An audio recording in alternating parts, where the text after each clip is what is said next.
Yeah, y'all should be able to see that. Okay, cool.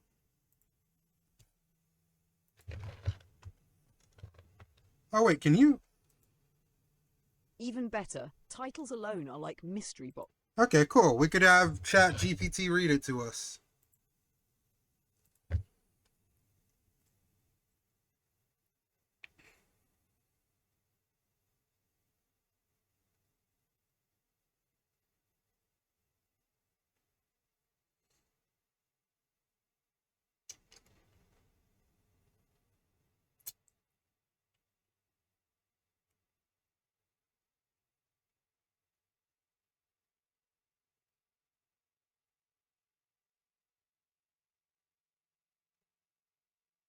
Why just gonna trying to recruit me to the army? Because you're at that age.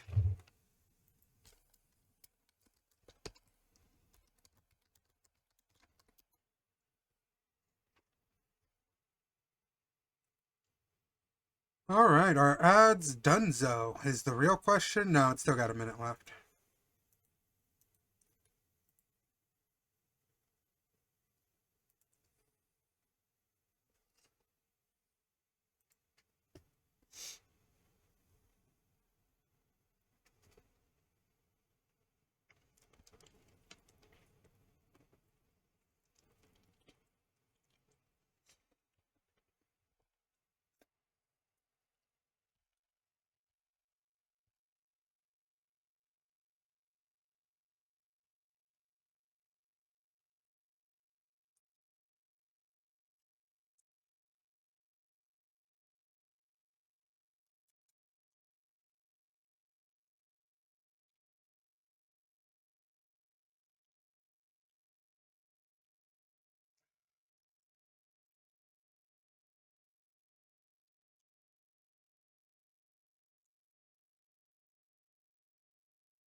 All right, that should be almost done.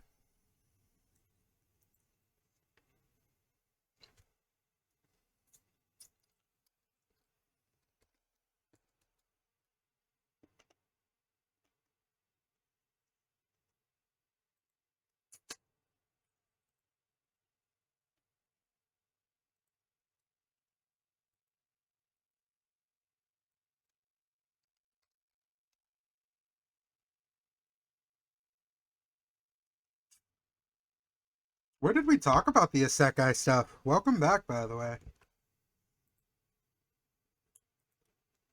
I don't remember what channel it was.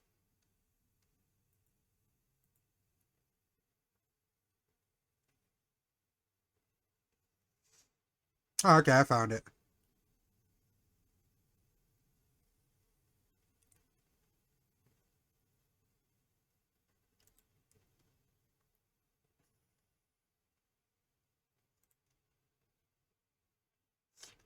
Let me change it to my I need to change the channel name and shit. Oh no, Boomer, no! And I need to change it to just chatting, I guess, right? Is that what it is? Yeah, just chatting. Oh man, my title is too long.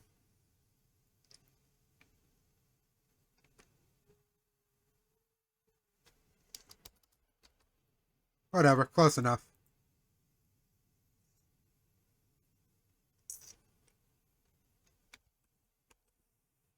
Oh no. All right. Let's play some music.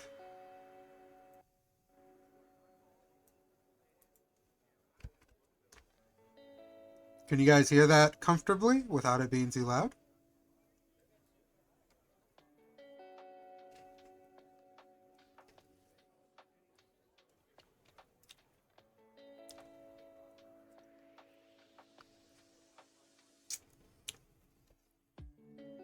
All right. So we'll go with the first title. which is I tripped in the shower and cracked my skull. Now I'm a streamer who has to use AI to make ridiculous anime summaries to entertain my viewers. Yeah. Let's see what I told it to keep it to 5 paragraphs max. And to be detailed, to use it maybe 2 ticks louder. Okay. That was 1 tick.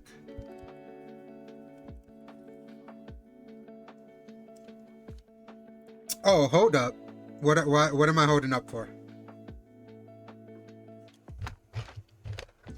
Narrate for me? Well, he could narrate. Even better, titles alone are I'm like at the mystery beach. boxes. I'll crack them open, crank the drama to 11, and flood them with every absurd Isekai flavor possible.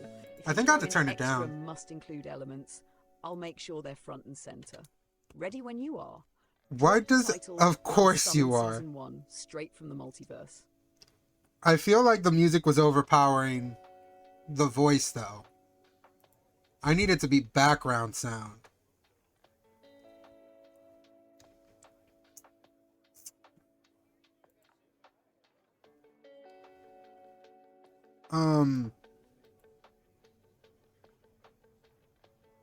Are we all right? So we're ready to. So the title I'm giving it is: I tripped in the shower and cracked my skull. Now I'm a streamer who has to use AI to make ridiculous anime summaries to entertain my viewers. So we'll go ahead and let's see how it goes. The voice is too quiet. Let me see if I can turn it up.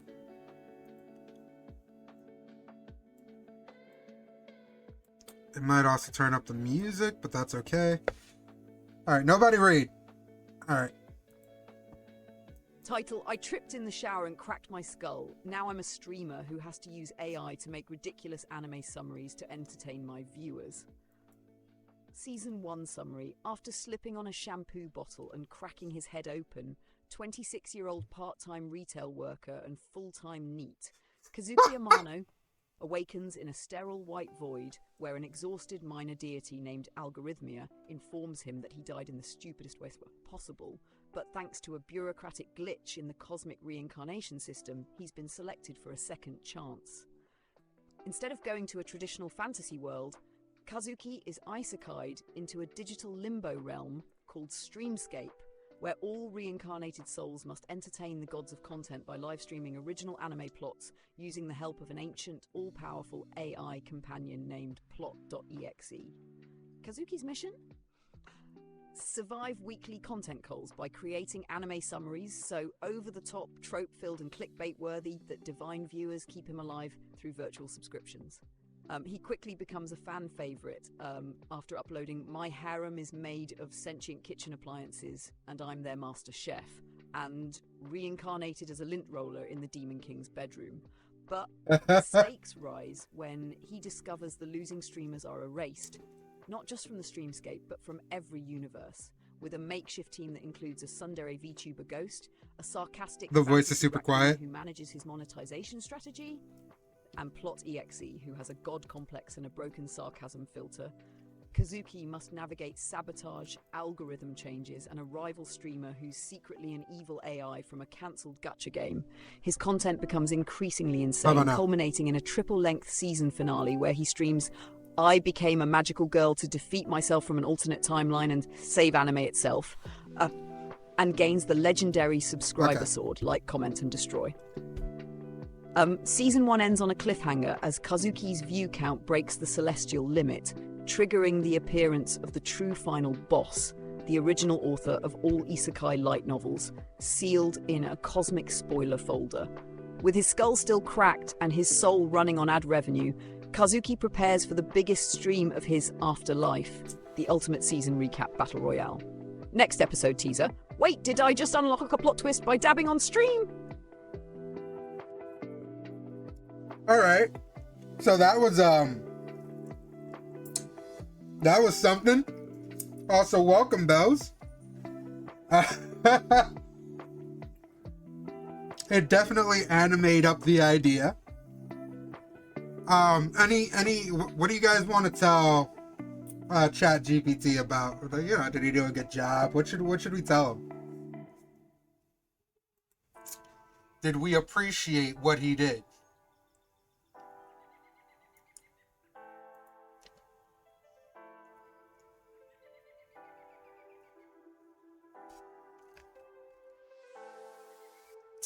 Alright, let's see. What else is there? Alright, I'm gonna do another one that I did in the Discord, which is I got hit by a truck and transported to a world where I'm a line cook and need to prove myself to the daughter of the devil. The harem one was funny. I thought it was all pretty funny. I thought it did a pretty good job. Alright,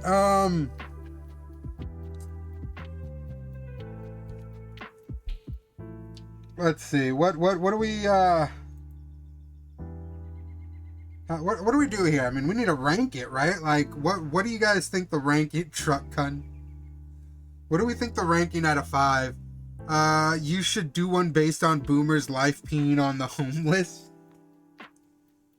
I don't think it would be true to Boomer though.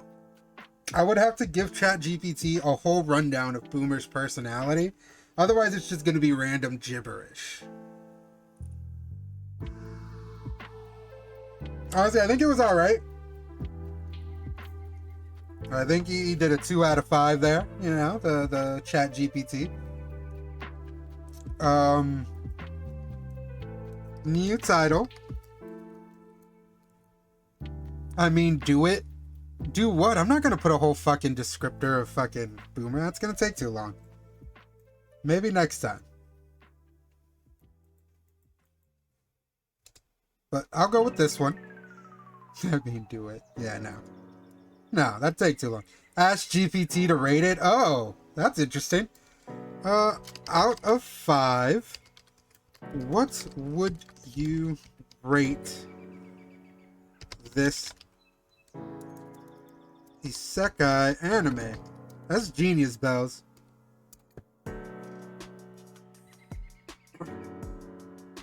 That's a solid. Wait up. Wait up. Alright. Oh, this one's a solid 4.8 out of 5 broken shampoo bottles. It's got everything. A totally unnecessary death, a bureaucratic reincarnation system, Wow. a Sundare ghost VTuber, sentient raccoons, divine audience ratings, a self-aware AI sidekick with a god complex, anime summaries inside an anime, cliffhanger involving a forbidden cosmic folder. The only reason it doesn't hit a perfect 5 is because the fanbase would instantly start arguing online about whether Kazuki is truly overpowered or just riding Plot EXE's coattails.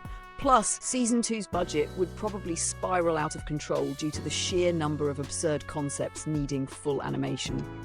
Episode 7, Isekai Mecha Idol Apocalypse, is not cheap to render. Still, certified must-watch status. I'd even buy the limited edition Blu-ray with behind-the-scenes commentary by Plot EXE. Fantastic. Good job, ChatGPT.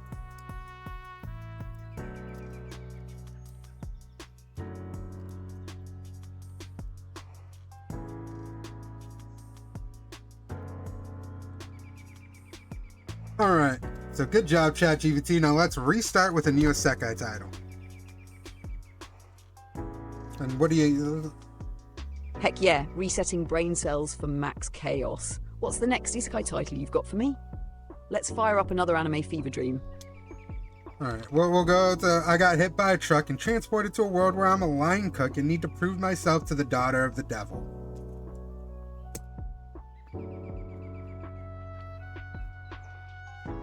Give it some time. Let them cook. Damn, this one's pretty long. Okay. Title, I got hit by a truck and transported to a world where I'm a line cook and need to prove myself to the daughter of the devil. Season 1 summary. The fuck was that Meet sound? Junpei Takasawa, a grumpy ramen shop part-timer who always dreamed of becoming a Michelin-starred chef, but never got past peeling onions and getting yelled at by his boss. One rainy night, while delivering late-night yakisoba to an impatient food vlogger, Truck-kun strikes again, and Junpei finds himself face first in a hellishly hot kitchen. Literally. He's been isekai'd into the underworld's top culinary combat school, Inferno Institute of She was Flambe and making it Flame. real. The catch? He's now a line cook in training for the Devil King's Royal Kitchen, and the only way to survive is to impress Beelzebella, the fiery, perfectionist daughter of the devil himself. Armed with only a rusty spatula and a mysterious skill called Flavor Fusion Soul Addition, which lets him combine earth dishes with hell ingredients like ghost peppers that are literally ghosts, Junpei enters brutal cooking tournaments where losing means getting flambéed alive. Along the way, he builds a ragtag kitchen crew, a cursed cutlery-obsessed elf, a slime girl who doubles as a sous chef, and a talking cookbook that sounds like Gordon Ramsay with a demon accent. Week by week, Junpei climbs the culinary ladder, battling flamboyant rival chefs, like a vampire who only grills with moonlight and a minotaur barbecue master, while Beelzebella watches silently, judging his every stir-fry. Slowly, his dishes begin to awaken long-forgotten tastes in her heart, and maybe feelings. But disaster strikes during the mid-season 7 Kitchens of Sin exam, when Junpei's flavor fusion backfires and opens a forbidden taste portal, summoning a Gordon Ramsay knockoff from another world who challenges Beelzebella's right to rule the realm's cuisine. With his soul on the chopping block, Junpei unleashes his signature dish, Spicy Redemption Bowl, Yakisoba of the Fallen, and wins the unthinkable, a smirk of approval from Beelzebella. Season 1 ends with Junpei earning the title of Hell's Line Cook First Class, but just as he's finally earning her respect, the Devil King himself returns, demanding a taste test. Next episode teaser, my new boss is the devil and he's allergic to garlic. That last part was pretty fucking funny. The new episode teaser. Sounds like a more proper plot for Food Wars. If only they did this first, right? They should have asked ChatGPT. So first of all, I wanted to see, can you do an impersonation of the talking cookbook for me? Alright, let's see. Because that sounds fucking hilarious too. Let's see. Gravelly British accent, one part Gordon Ramsay, one part demonic wrath. It's not gonna do it, is it? Oi, Junpei! Oh, it is the trying. 7 infernal layers of culinary damnation do you think you're doing with that sauce? Not really. That's not a reduction. That's a disgrace to gastronomy and an insult to every cursed chef who's ever sautéed a soul. You've got 3 seconds to plate that hellfire risotto before I open a rift and throw you into a cauldron of undercooked regrets. You miserable spatula-wielding goblin. Now what listen close, because that? I'll only scream this once. Clean your station, respect your mise en place, and never ever try deep-fry basilisk eggs without wearing flame-proof gloves. Got it, you culinary cretin? Slight pause, softer tone, but still menacing. But that seasoning blend, not bad, mate. Keep it up, and I might not bind your soul into a cursed skillet after all. Cue ominous page flip and distant cackling in the background. Want to recruit the cookbook for a spin-off cooking show? Because he's absolutely ready. Jesus Christ. Sometimes the voice just goes off the fucking handle. Like, what the fuck are some of those sounds? Holy shit. Alright, I'm too lazy to type it out, so what was it? There we go. Out of 5, what would you rate this Isekai anime?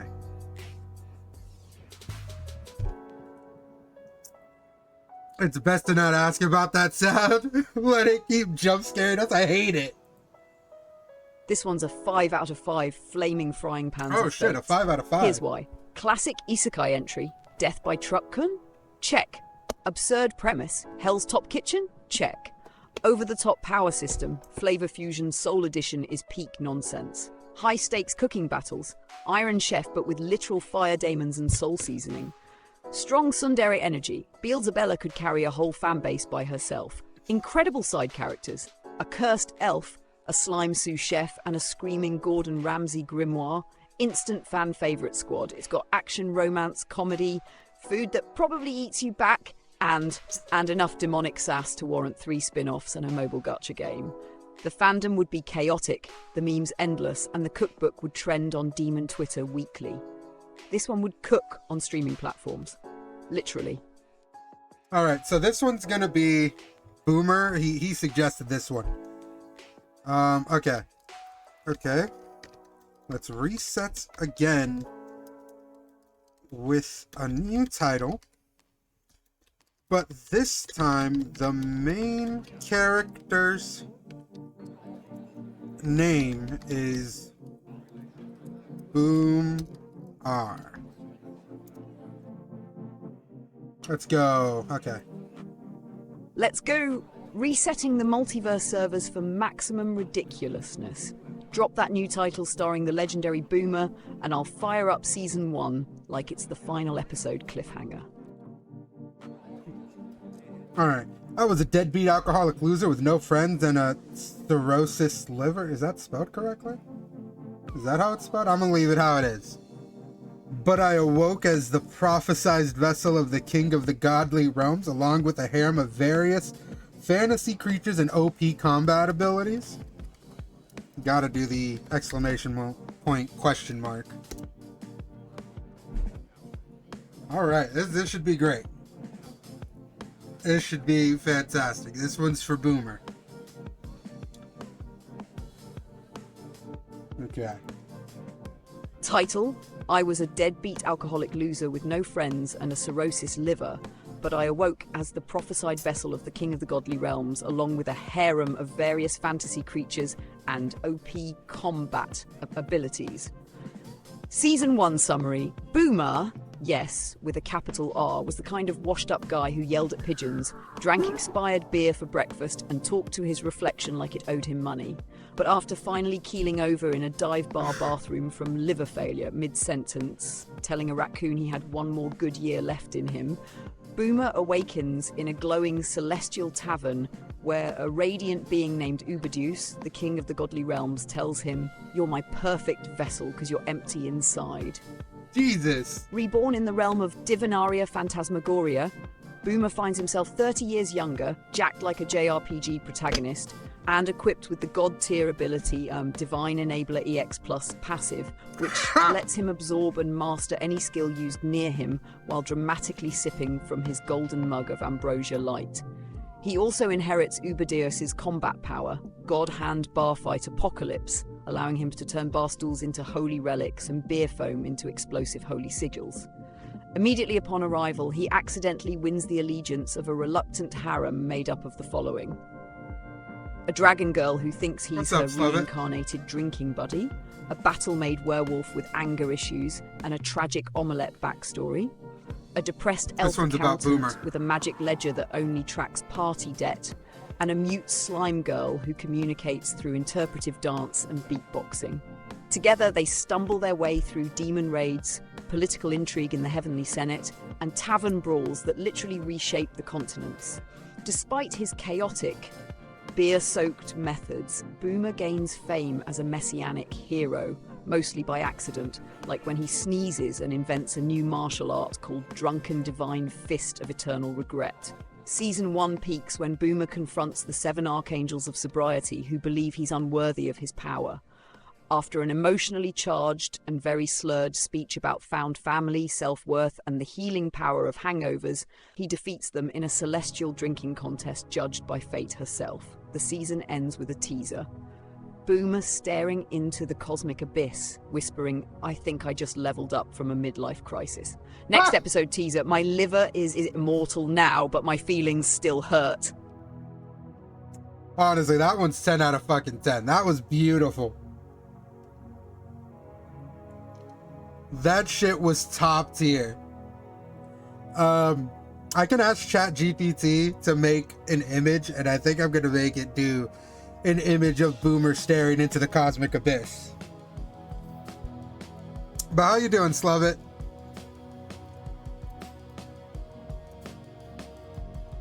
That was amazing.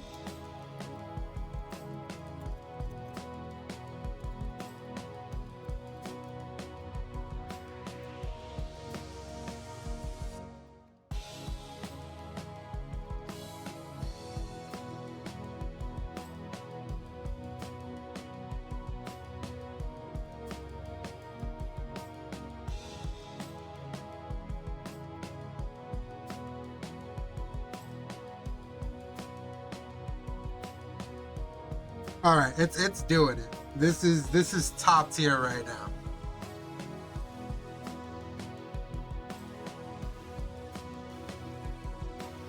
It does take a bit though.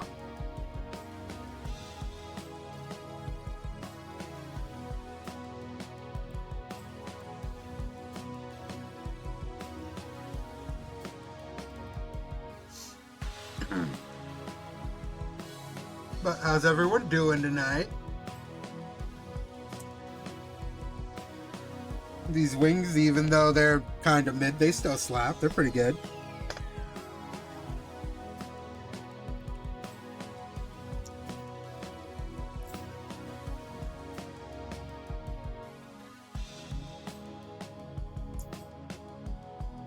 I think Boomer missed his Isekai though, which kind of makes me a little sad.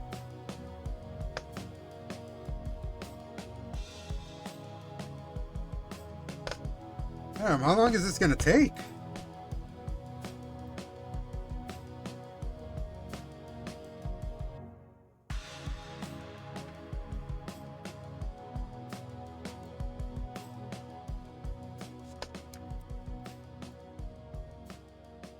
Oh, whoops, that's not what I meant to copy and paste. Next, I wanted to rate it.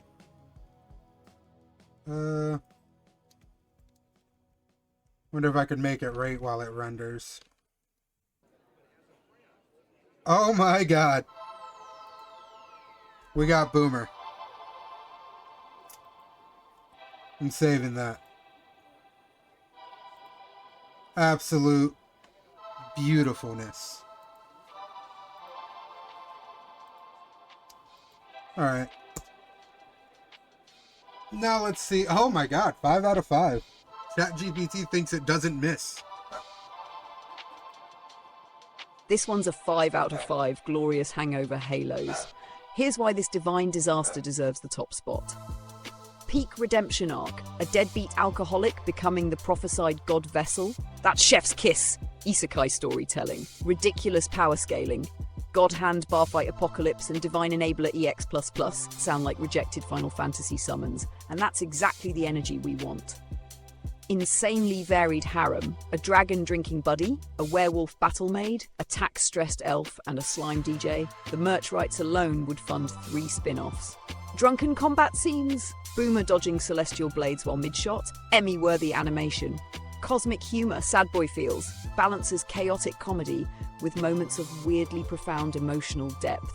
The good stuff. It would get banned in 3 dimensions, It's the win whale. awards in 2 Boomer, others, did you miss and your have fans Isekai? debating whether the slime girl is best girl. Spoiler, she is. Boomer is the patron saint of redemption arcs and problematic favourites. This is the kind of isekai that shouldn't work, but absolutely does. Look, it's you.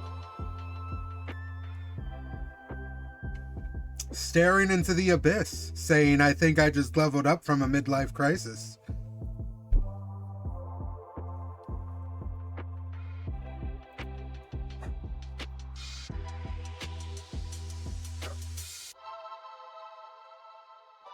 Let's see, what other Isekai ideas did we have?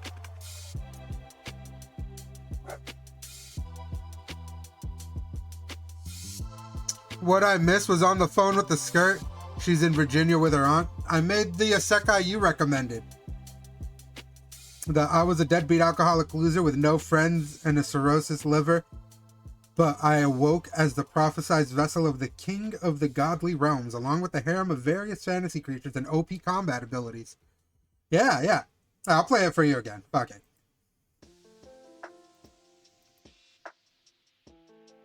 Title: I was a deadbeat alcoholic loser with no friends and a cirrhosis liver, but I awoke as the prophesied vessel of the king of the godly realms, along with a harem of various fantasy creatures and OP combat abilities.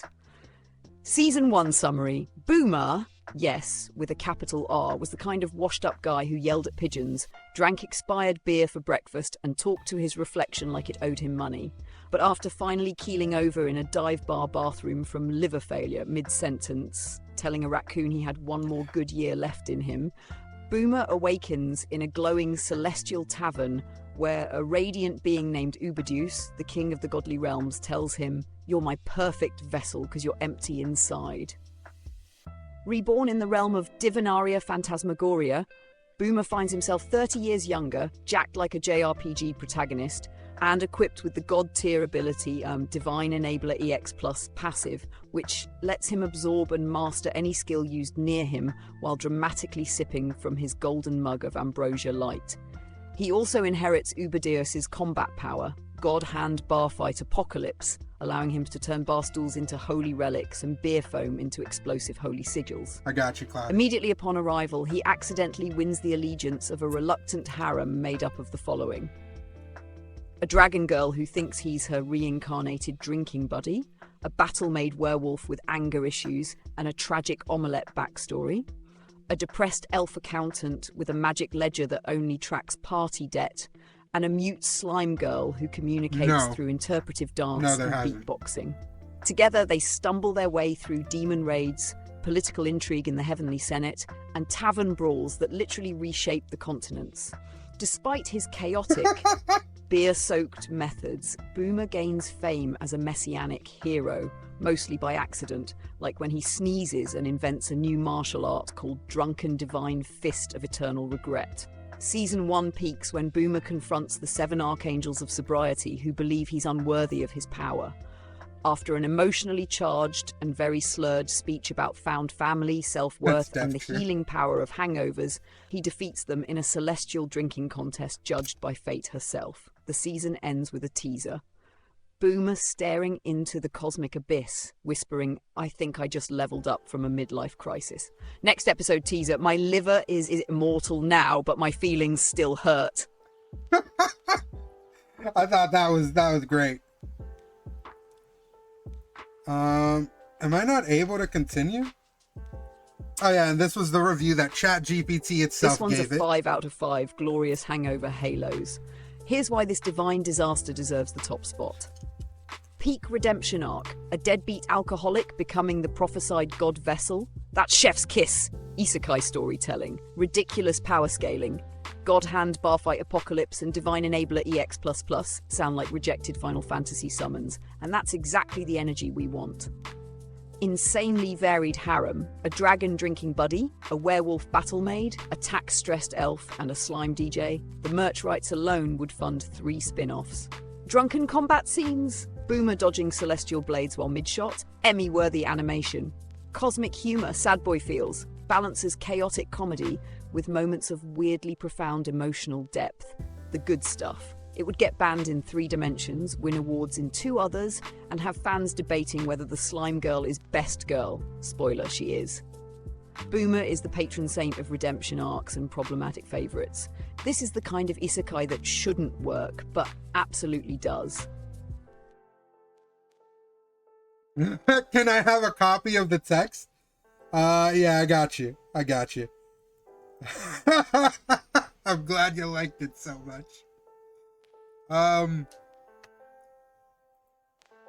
Let me see here. Oh shit, character limits 2,000. 1 second. I'm direct messaging you right now.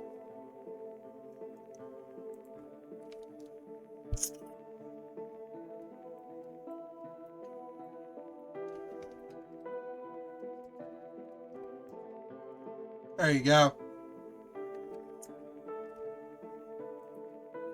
Hey, the werewolf battle maid is already a thing. It is my absolute favorite. I wouldn't know. Am I still allowed to continue? It says that you've hit the free plan limit for... Can we reset? Oh no, I'm not. I need to start a new chat. Fuck, no, I really like this one.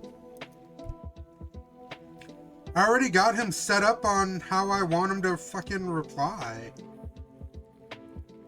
It's because I did an image. Fuck. I don't even remember what I asked it. I don't know how to pronounce that from Overload. I need a copy, please. I want to read my legacy. I sent you the summary on Discord. Pony up to 20? Absolutely not. Okay, so I'm just gonna copy and paste the new chat.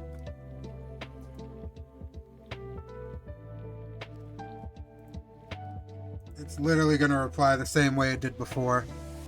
Also have the flame pay for the plan.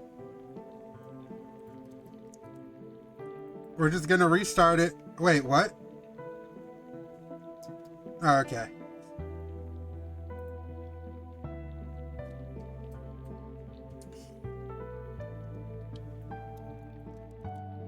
Did it ask the exact same question as mine? Yeah. Oh, no, it didn't. It did not ask the same questions. I already did on my account. Okay.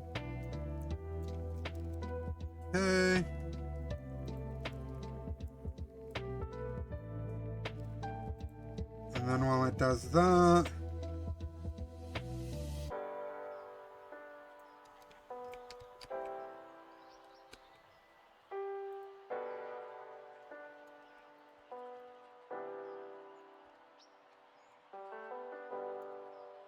I'm just giving it the same prompt I gave it before. Alright.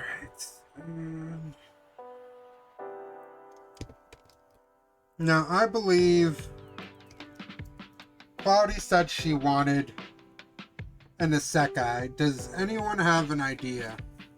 Also, do you sound the same? Got it. I'll Okay, have good. plenty of creative freedom to work with. Just let me know the titles and any specific details you want included when you're ready. I'm excited to see where this goes. He doesn't sound as enthused as the other one.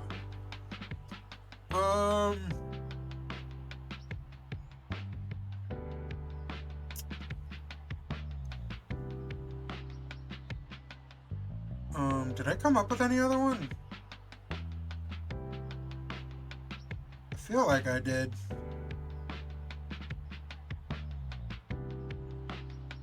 Oh yeah, the reverse Isekai. She is turned into a real cloud in an Isekai world. My big back self was isekai'd into a world of sentient food ruled by a giant bottle of ranch.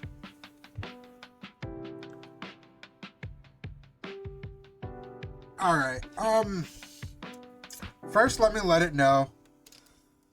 The main character of this Isekai is named Cloudy. And the title is...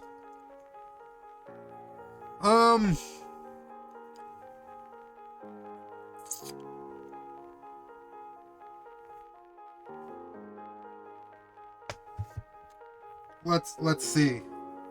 Let me think here. Let me cook.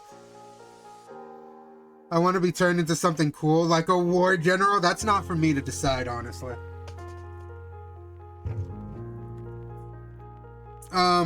J. Clud. J. Clud would actually be more funny.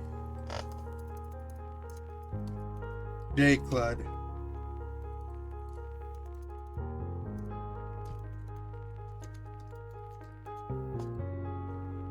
Alright. Now as for the title,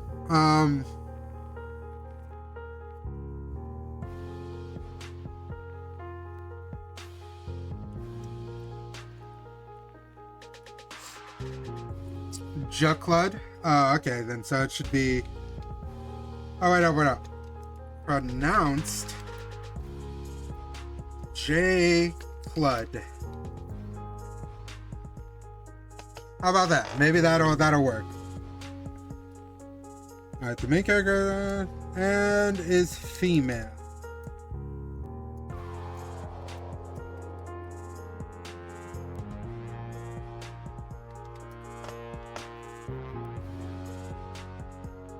Okay. Got it. J. Clud is the female protagonist. Let's I'll keep fucking that go. in mind. Ready for the next step whenever you are. Alright. I need your bank statements. Give me yours first.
Isn't that just lonely and friendless high school dropout gets hit by a bus and transported into a magical world?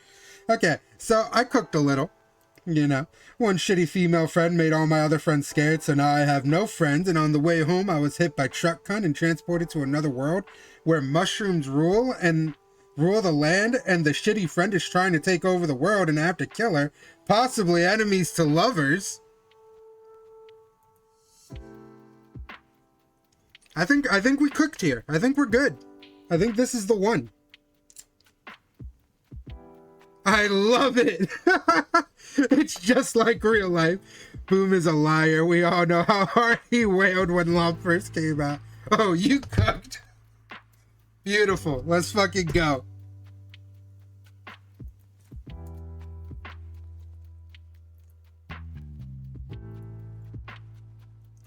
Slove is picking. Okay, back to my bath. Oh, this is a long one. All right, let's see how it goes. Title: What One the shitty female fuck? friend made all my other friends scared, so now I have no friends. And on the way home, I was hit by Truck-kun and transported to another world where mushrooms rule the land. And the shitty friend is trying to take over the world, and I have to kill her. Possibly enemies to lovers. Right? Season 1 summary. J. Cludd, a regular college student with a decent group of friends, finds her life upended when a toxic friend, let's call her Shannon, manages to turn everyone against her. Her once tight circle crumbles, leaving her with no friends. Despondent and frustrated, J. Cludd trudges home from a late-night study session, only to be hit by the legendary Truck-kun.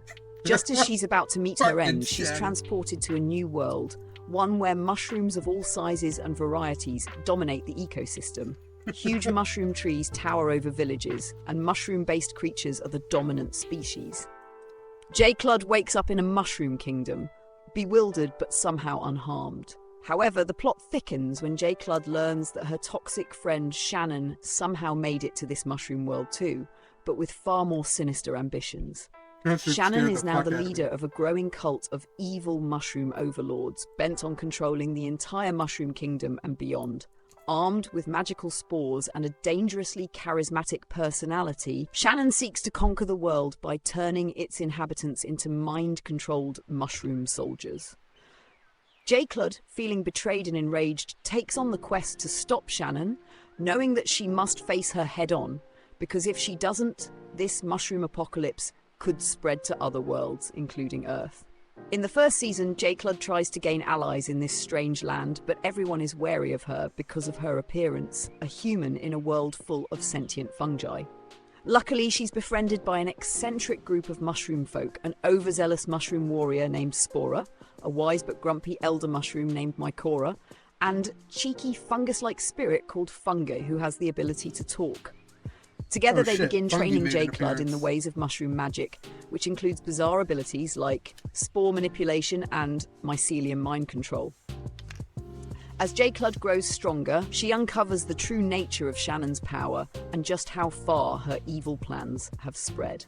The first season culminates in an epic mushroom-filled showdown between J. Cludd and Shannon, where J. Cludd must decide if she's capable of truly killing her former friend, or if the two can somehow reconcile and defeat the real enemy, a corrupt fungus god who has been manipulating Shannon from the shadows. Oh, The shit. finale ends with a shocking twist. Shannon, seemingly defeated, reveals that she might have developed feelings for J. Cludd. Could this lead to a dramatic enemies to lovers arc in season 2, or is the tension simply the result of their complex shared past? Throughout the season, J. Cludd faces absurd challenges, like fighting giant mushroom monsters, navigating through spore-laden forests, and dealing with her growing attraction to Shannon. The comedy and drama unfold as she struggles to balance her desire for revenge with the ever-present possibility that maybe, just maybe, Shannon isn't beyond redemption, all while fighting for her survival in a world where the fungus is literally everywhere. I'm gonna be honest. Does anybody want to hear? I kind of want to make it do a season 2, but make it the final season. Hey, I kind of cooked with this one. I'm invested. I need to know how it ends. Season 2, send it. Please. No, it's just 2. Mr. GPT. Can you give us season 2 and make it the... Can we get a movie at least? Maybe. Make it the final season with a conclusion.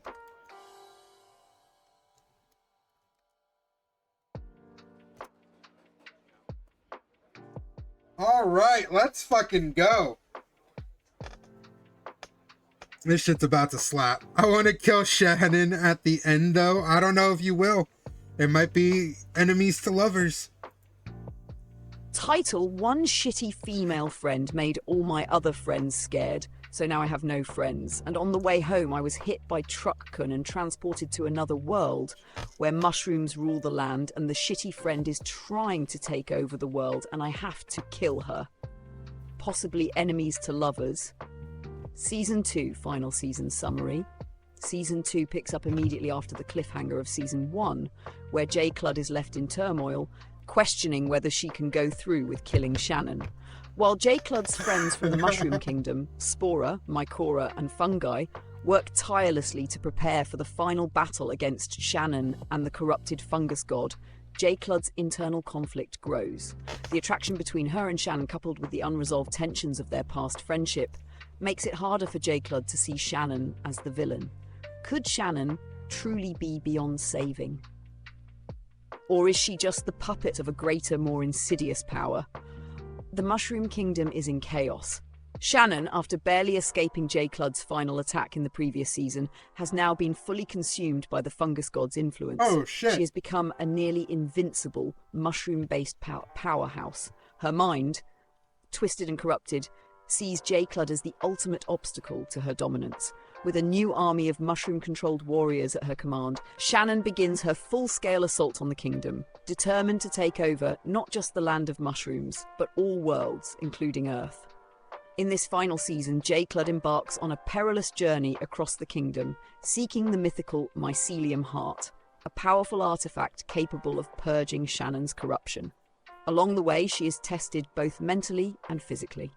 She must fight monstrous mushroom beasts, navigate treacherous spore storms, and make alliances with factions of rebellious mushroom villagers. Throughout it all, the growing emotional tension between J. Cludd and Shannon looms large, especially when they are forced into an emotional confrontation during an ambush. Their banter is filled with biting resentment, old memories, and a strangely passionate undercurrent, leaving J. Cludd wondering if her feelings for Shannon are more than just hatred. In the final battle, J. Cludd confronts Shannon at the heart of the corrupted fungal empire, the Mushroom Citadel. Here, it's revealed that the fungus god, who has been pulling all the strings, was originally an ancient entity who tried to control all life by turning everything into mushroom-like creatures. Shannon unknowingly had been its vessel, but now it has fully merged with her. In a heart-wrenching scene, J. Cludd is forced to choose: destroy the corrupted Shannon once and for all, or try to save the fragments of her former friends still trapped inside. In the series finale, J. Cludd's love for Shannon breaks through the corruption. Using the Mycelium Heart, she channels the artifact's power to sever the fungus god's hold over Shannon, who regains her free will, but at great cost. The final moments are a bittersweet revelation. Shannon can no longer be the woman J. Cludd once knew. She has changed irrevocably, and while their feelings for each other are undeniable, they must part ways to prevent the mushroom curse from continuing. The series ends with J. Cludd returning to Earth, her mind forever altered by the trials she endured in the mushroom world. The final scene hints that Shannon, now freed from the fungus god's influence, might be living somewhere in the human world, watching J. Cludd from afar. Could their paths cross again someday? Or will the wounds of their past remain too deep for any possible future together? The story concludes with a sense of closure. J. Cludd has found herself, and while she may never fully understand her feelings for Shannon, she knows she's stronger and more self-assured than before. And thus the saga of J. Cludd and her mushroom-filled adventures comes to an end, leaving the possibility of a new chapter open, but only in J. Cludd's heart. Amazing. Absolute Just absolutely beautiful. But let's go ahead. Give me an alternate universe starting from the final battle where... Oh, shit. That's not what I meant to press. Where J-Clud decides to kill Shannon. I cried! 8 out of 10! Alright, let's try... Wait, is it gonna give me a whole thing? Okay, well, it's still gonna be good. It's still gonna be good. We're doing an alternate universe. We're doing an alternate. I couldn't resist. Okay. Title: One shitty female friend made all my other friends scared, so now I have no friends. And on the way home, I was hit by Truck-kun and transported to another world where mushrooms rule the land, and the shitty friend is trying to take over the world, and I have to kill her? Possibly enemies to lovers? Alternate Universe, Season 2, Final Season, Final Battle, The Moment of Decision. In this alternate universe, the moment of truth arrives in the Mushroom Citadel. J-Clud stands before Shannon, who has now become a terrifyingly powerful, mushroom-infused vessel for the ancient fungus god. The entire citadel is a twisted landscape of rotting fungi and shimmering spores, the air thick with an almost intoxicating power. Shannon, barely recognizable in her monstrous form, greets J-Clud with a chilling smile, one that masks a deep, agonizing conflict. She knows the time has come. Either she destroys J-Clud, or J-Clud destroys her. In this universe, J-Clud's anger over Shannon's betrayal has boiled over. The years of manipulation, the broken friendships, the emotional scars, all of it culminates in this moment. She can't afford to feel pity or doubt. Shannon has crossed a line, and there's no going back. With the mycelium heart pulsing in her hand, J-Clud makes the hard choice. "I'm sorry," she whispers, her voice steady but filled with sorrow. Without hesitation, J-Clud plunges the mycelium heart into Shannon's chest, unleashing a torrent of radiant energy that slices through the fungal corruption like a blade through rotten wood. The spores in Shannon's body explode outward in a violent surge, and the fungus god's power begins to unravel. But as Shannon's body convulses in agony, she turns to J-Clud with a look of disbelief, her eyes wide with a mix of betrayal and sorrow. "No, J-Clud," Shannon gasps. You really chose this." J-Clud's heart aches, but she doesn't flinch. She stands tall, eyes burning with determination. You left me no choice, Shannon. You wanted to destroy everything I cared about. You turned everyone against me, and now you've become a monster. I'm ending this." The aftermath, a broken world. With Shannon's last breath, the fungus god is severed from her, and the mushroom citadel collapses into a pile of spore-ridden rubble. The land around them begins to decay, the twisted mushroom forests disintegrating as the corrupted influence dies. The world of mushrooms begins to heal, but the cost has been immense. The once vibrant, thriving kingdom is now a husk, stripped of its former glory. J-Clud, standing over Shannon's lifeless body, feels a cold emptiness settle into her chest. She looks down at the woman who was once her friend, her rival, her tormentor, and now her killer. The weight of what she's done bears down on her, crushing her spirit. Her companions, Spora, Mycora, and Fungi, arrive, standing at a distance, unsure of what to say or do. They understand the necessity of J-Clud's choice, but it doesn't make it any easier. "J-Clud," Spora begins, his voice somber. "You did what had to be done, but I can see it in your eyes. You didn't want this. None of us did." J-Clud can't speak. She turns her back on the group and begins walking toward the edge of the citadel, staring out at the wreckage. She knows this is the end of her journey, but it doesn't feel like victory. It feels hollow, as though something essential has been lost, something that she can never reclaim. The final decision, leaving the mushroom world behind. In the closing episodes, J-Clud is faced with a choice: stay in the mushroom world as its new protector, or return to Earth and leave the ghosts of the past behind. The Mushroom Kingdom is free from Shannon's reign, but J-Clud knows that there's nothing left for her here. The allies she's made, Spora, Mycora, and Fungi, are good and kind, but they're not the people she once cared about. Damn. Earth calls to her, and she knows that her journey must continue, even if she's not sure what's left for her there. In the final scene, J. Cludd stands before a portal back to Earth, her mind filled with doubt and No, it regret. doesn't. The decision is hers, but the cost of the choices she's made feels like an anchor weighing her down. She takes one last look at the mushroom world, now a place of healing and growth. Then, without looking back, she steps through the portal. Back on Earth, a new beginning. What the fuck was J. that? Cludd returns to Earth, but things aren't the same. The world she left behind is still her world, but she is no longer the same person who lived in it. She's changed, hardened by the trials she faced in the mushroom world. She's alone, truly alone.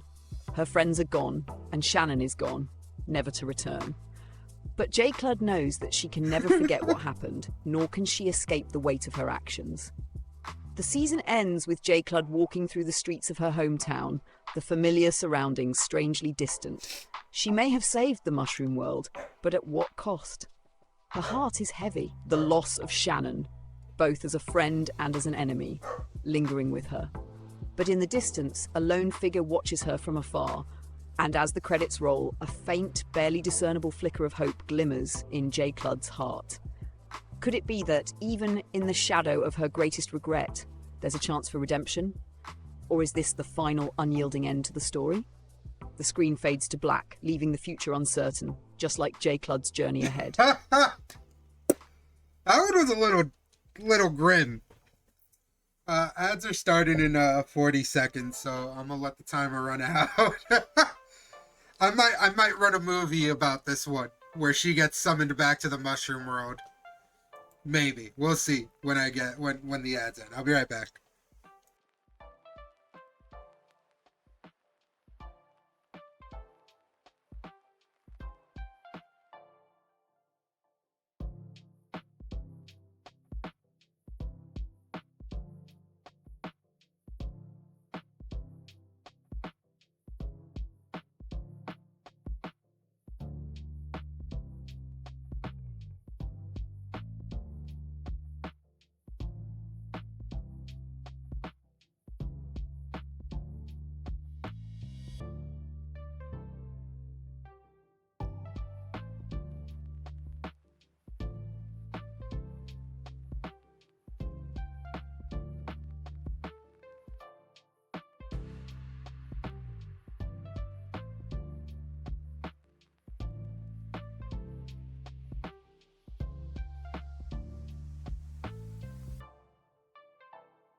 Thank you.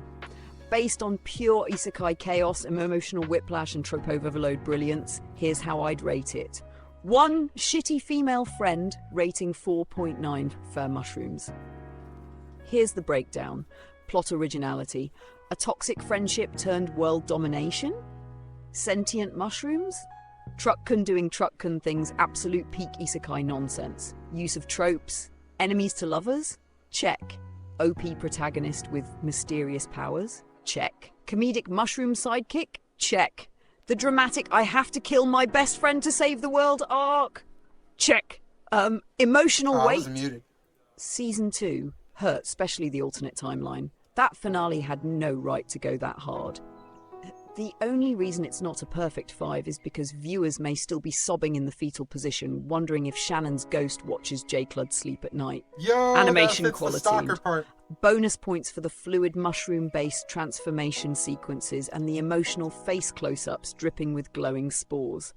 Loses half a point for the occasional goofy CG mushroom monster in episode 7. Ending satisfaction. The final season hits hard, ties things up, and still leaves just a faint opening for a future OVA or spin-off. Possibly J. Clud, Spores of Regret? Let me know if you want a movie sequel called I Accidentally Brought Shannon's Spores Back to Earth and Now My Apartment Has a Fungal Cult in the Basement. Wait up. Wait up. Do we want the movie sequel? How about this? Do we want the movie sequel and specifically tell the ChatGPT to make it flop? I want to go back to the mushroom world. I think I'm going to ask it to absolutely do the movie sequel, but make it just a massive flop. Stop telling people. It's Shannon's sister. I want to have a harem. I'm sorry, that's just not in the books, apparently. Alright. Yes. Please do the movie sequel, but make it an absolute flop. Use the worst, most frowned upon tropes in isekais. No, yes, this is happening. Oh, this is gonna be absolute flop edition. Oh, this is gonna slap. This is gonna be great. Absolute cinema. Alright. I accidentally brought Shannon's spores back to Earth, and now my apartment has a fungal cult in the basement. Movie sequel, absolute flop edition, plot summary, or what they called a plot. After the bittersweet finale of the anime, absolutely nobody asked for this movie sequel, but the studio pushed it out anyway to cash in on J. Clud's popularity. Set 6 months after J. Clud returns to Earth, the movie opens with her trying to live a quiet life, except the spores from the mushroom world somehow hitched a ride in her jacket pocket. Naturally. Within a week, her entire apartment complex is infected, and she accidentally becomes the high priestess of a rapidly growing underground mushroom cult. Right out the gate, the movie makes all the worst choices. J. Clud is now inexplicably a high schooler again, age regression for no reason. She's suddenly surrounded by a harem of bland, tropey characters. Oh shit! There you go. Childhood friend, the mysterious transfer student, the tsundere lowly assassin, and the guy who is also a talking mushroom but hot. The tone ping-pongs between slapstick fan service, hot springs episode in a movie, and dramatic monologues about the meaning of mushrooms. The main villain, Shannon's evil clone, Shonon, created from residual spore data. She's like Shannon, but more busty, louder, and somehow also a tsundere idol. Her evil plan? Use her mushroom idol concert to brainwash all of Japan into loving fungi. The final battle takes place on a flying concert stage powered by mushroom energy and literal friendship. J-Clud now has 4 separate transformation sequences, all of them 3 minutes long and loaded with recycled animation. There's an entire subplot where her talking toaster is revealed to be a reincarnated mushroom prince from an alternate dimension, but this is never mentioned again. The climax, J-Clud defeats Shonon with a friendship beam made by combining the power of her entire harem, which somehow includes a dog and a vending machine. Then she gives a monologue about believing in your spores, rolls credits, and the post-credit scene is just her tripping on a mushroom and falling face first into the camera. Critical reception. Fans of the original? Devastated, confused, What alerts, the and fuck allergic was to that? mushrooms now. IMDb rating 2.310s, Mal rating 4.710, with the top review titled, "Please stop, she was perfect. Why did you do this?" Box office flopped harder than Truck Con hitting a protagonist in the opening 5 seconds. Merchandise, though, sold like spore cakes. Let me know if you want the reboot where the vending machine becomes the main character. No, we're not continuing down this this path, but that was beautiful. That was amazing. I loved it. Cloudy got her own fucking anime, 2 seasons and a movie. But the Cloudyverse, no Cloudyverse. Oh, that was. Oh, wait up. Let me ask ChatGPT. Can you personally rate that last one?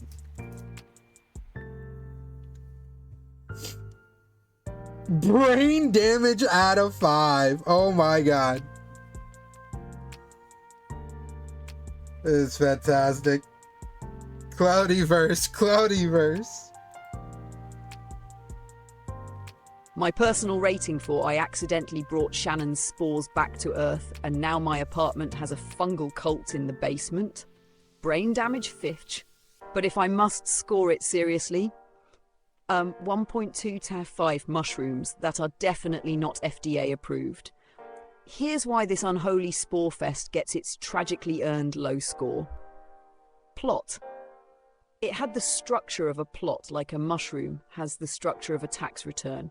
Everything felt made up on the spot and none of it made sense, even in Isekai logic, which is saying something. They took J-Clud, our complex, emotionally driven heroine, and reduced her to, oops, my harem is wacky, Shannon, replaced with bootleg bimbo Shonon. And don't even get me started on hot mushroom guy, who's allergic to himself.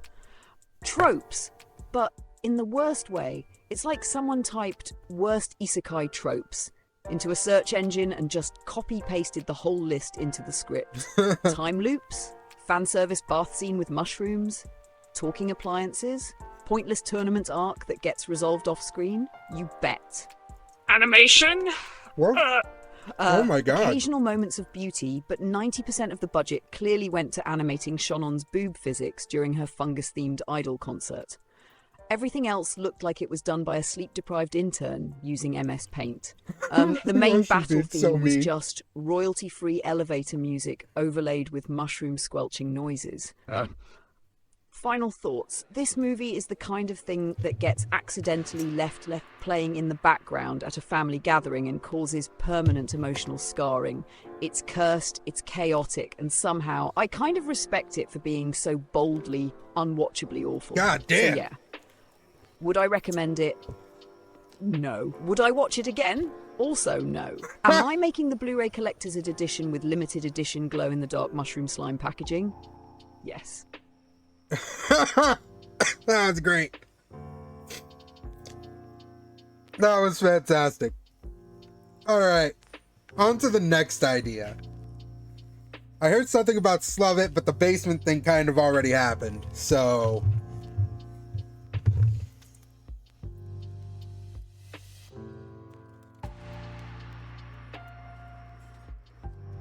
AI better streamer than Dragon? Fuck you.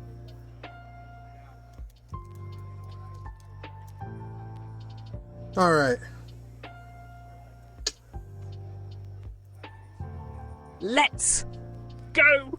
Hit me with the new title, and if you've got any specific elements you want in there, plot ideas, vibes, tropes, weirdly specific powers, or cursed character names, drop those too. Otherwise, I'll take full creative liberty and go off the rails with it. Ready when you are, hero. She wants it. It's creepy. Yeah, she's very excited. Very, very excited for this. All right, didn't I have a reverse Isekai on the Discord? Let me put that one in. That one was like a 3-parter though.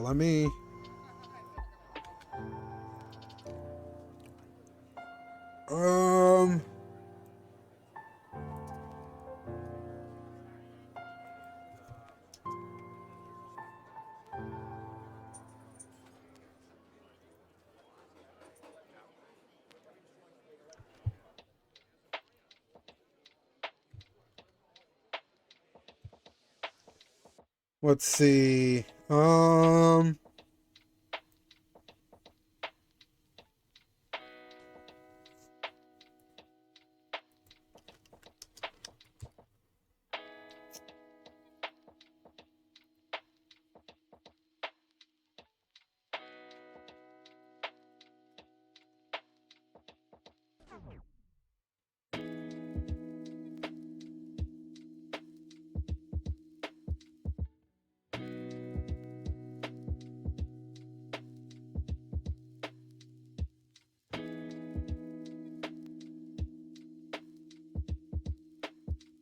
All right.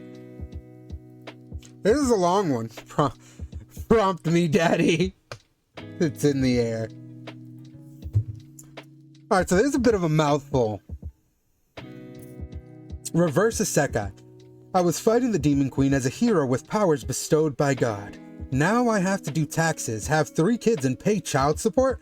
And my ex-wife is the Demon Queen. And the landlord believes he betrayed him in the. Oh, wait up. I should change it. And my landlord. My landlord believes I betrayed him in the past world, and the only person that believes my past life is his talking cat that no one else can hear but is owned by the landlord. Alright, let's try that again. Reverse Isekai. I was fighting the Demon Queen as the hero with powers bestowed by God. Now I have to do taxes, have 3 kids, and pay child support, and my ex-wife is the Demon Queen, and my landlord believes I betrayed him in the past world, and the only person that believes my past life is his talking cat that no one else can hear, but is owned by the landlord? Damn, that's a long one. Let's go.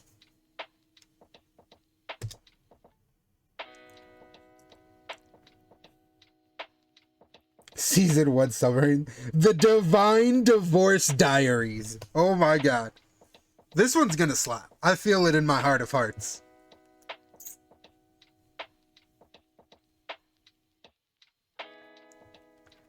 Did you finish? Okay. Verse Oh, it's not that Isekai, long. I was fighting the Demon Queen as the hero with powers bestowed by God. Now I have to do taxes, have 3 kids, and pay child support. And my ex-wife is the Demon Queen. And my landlord believes I betrayed him in the past world. And the only person that believes my past life is his talking cat that no one else can hear, but is owned by the landlord. Season 1 summary, The Even the Divine AI Divorce hesitated. Diaries.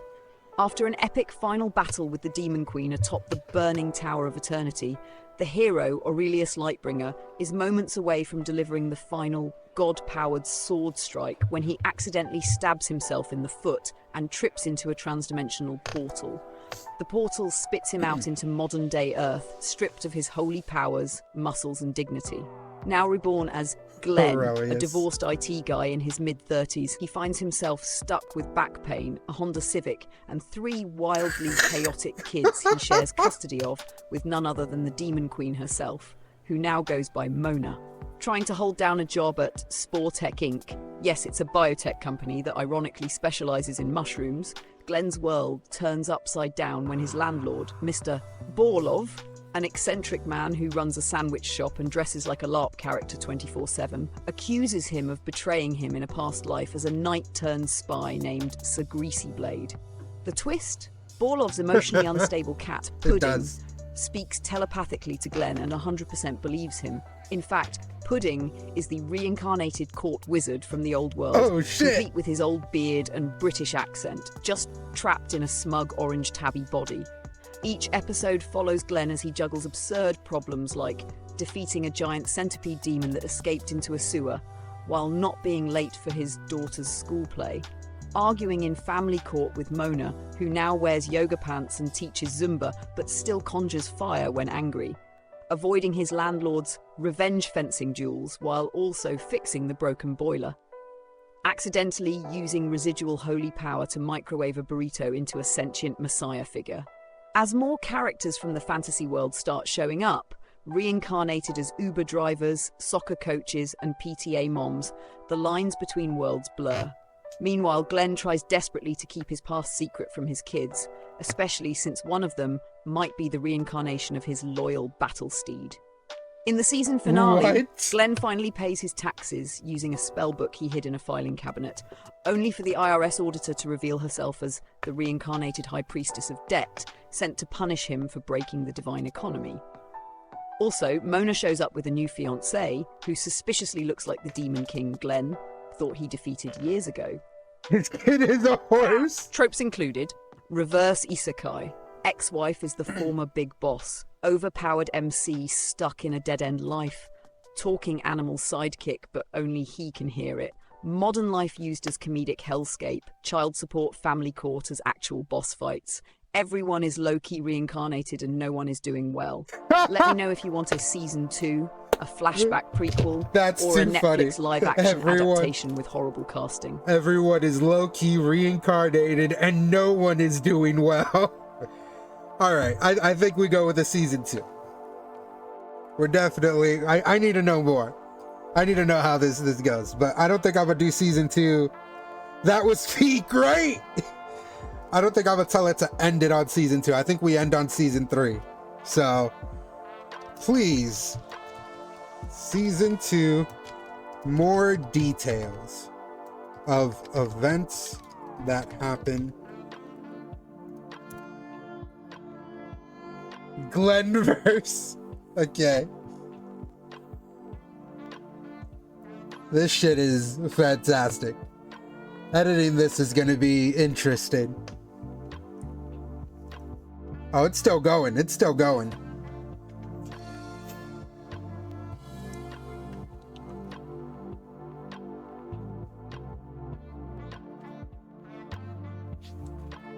All right, it finished. Title: Reverse Isekai Season 2, Child Support, Magic Court, and the Return of the Demon King's Uber account. Season 2, The Rent is Due, and the fate of two worlds rests on my I do plan on making connection. them into shorts as well. Picking up right after the Season 1 finale, Glenn is now broke, magically audited, and emotionally destroyed by the fact that Mona, the Demon Queen Zumba instructor and ex-wife, is dating again. Worse, her new fiancé? Chadrick Chad Vilerblood, former Demon King of Destruction, now a certified life coach for the podcast, 200k followers on social media, and disturbingly tight polo shirts. Episode 1 begins with Glenn attempting to stop a magical extradition order issued by the Celestial Revenue Service. With help from Pudding, who now demands he be called Archmage Whiskerthorn, Glenn discovers a loophole. If he can prove his Earth taxes are less corrupt than the old world's Manatite system, the magical lien will be dropped. He ends up participating in a trial held in a Denny's at 2 a.m, where the judge is an eldritch being possessing a human pancake. Glenn wins, barely. Meanwhile, Borlov, the landlord, begins to regain full memories of his past life as Baron Borklord, the betrayed, and starts training Glenn's kids in secret in the ancient arts, karate and retail self-defense. Mona, sensing something is off with Chad, investigates his suspicious behavior and discovers that his Uber account is being used as a portal beacon by ancient evils trying to merge both worlds. And yes, There's a full episode dedicated to Glenn and Mona co-parenting during this investigation, including a disastrous school talent show where one child casts Meteor Swarm during a violin solo. In the mid-season arc, Glenn's son accidentally unlocks the Sword of Infinite Debt from a vending machine in an abandoned mall, which awakens the Order of Receipts, an ancient group of former clerks and accountants who see Glenn as their chosen refund. Glenn is forced to go on the lam with his kids while hiding from bounty hunters, most of whom are PTA moms enchanted with wine magic. Episode 9 is entirely from Pudding's POV, where we learn the cat is secretly trying to rewrite fate using Glenn's Wi-Fi password and a smart TV remote that controls the flow of mana. The episode includes a catnip-induced vision quest, a rap battle with a reincarnated kobold, and an emotional reunion with his long-lost brother, a Roomba. The final episodes go full unhinged. Chad is revealed to be the resurrected shell of the Demon King, using Earth's Wi-Fi signals to reconnect to the underworld. He hijacks every smart home device in the city, unleashing chaos. Glenn, Borlov and Mona team up one last time to stop the merge between realms. Glenn's final move? Sacrificing his last magical ability to reroute Chad's magical livestream into the void, causing Chad to be trapped in an infinite Zoom call for all eternity. The season ends with Thank you for peace, following, sort of. Glenn's kids enroll in public magic school. Mona opens a gym for single magical moms. Borlov opens a medieval-themed tax service, and Pudding becomes a YouTube sensation. Glenn finally gets a stable job as a substitute history teacher with tenure. Season 2 highlights: Magical Child Support Court is literally a gladiator arena. Glenn wears a full armor set to the DMV because the line reeks of dark mana. Mona casually summons dragons when someone cuts her off in traffic. Borlov builds a fort out of unpaid rent slips and declares himself a sovereign nation. The villain is defeated with a cursed Bluetooth speaker. The cat raps again. Let me know if you want the post-credits teaser for a potential movie or a spin-off about Pudding and the Roomba. Alright, rated out of 5.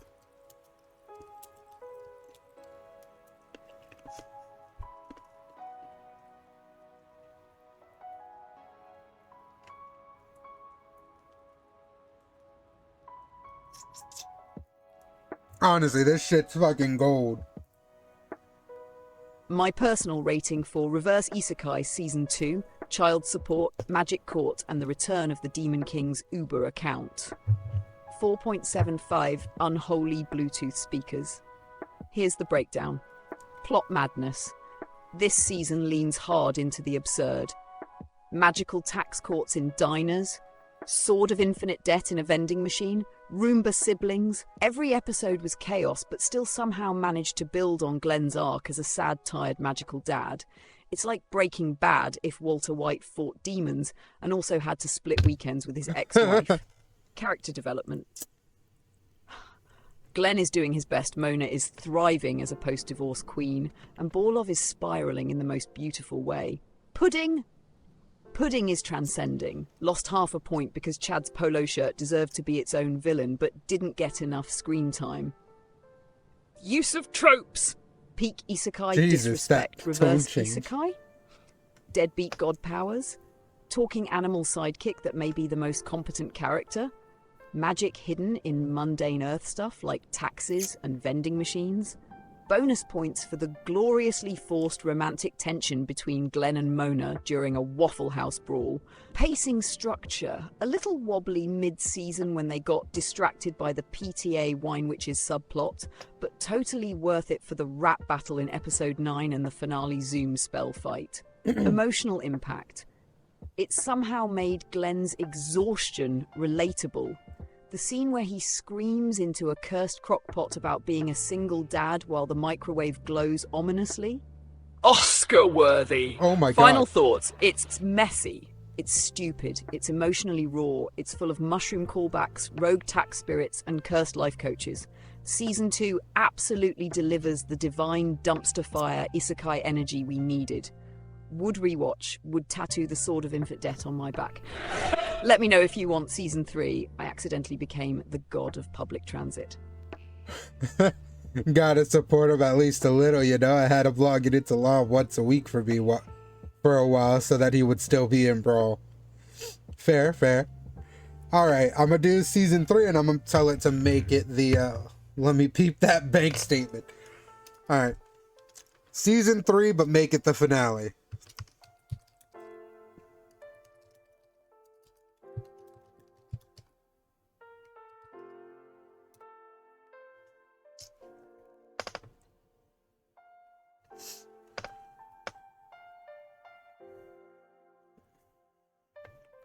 And I think that's the last one I had.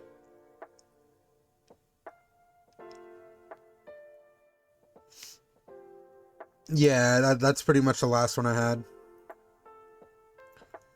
So we might end it after this one, unless anyone has another idea. Reverse season 3, Oh my final God. season. I accidentally became god of public transit and now I control the fate of both worlds while driving a bus with no brakes.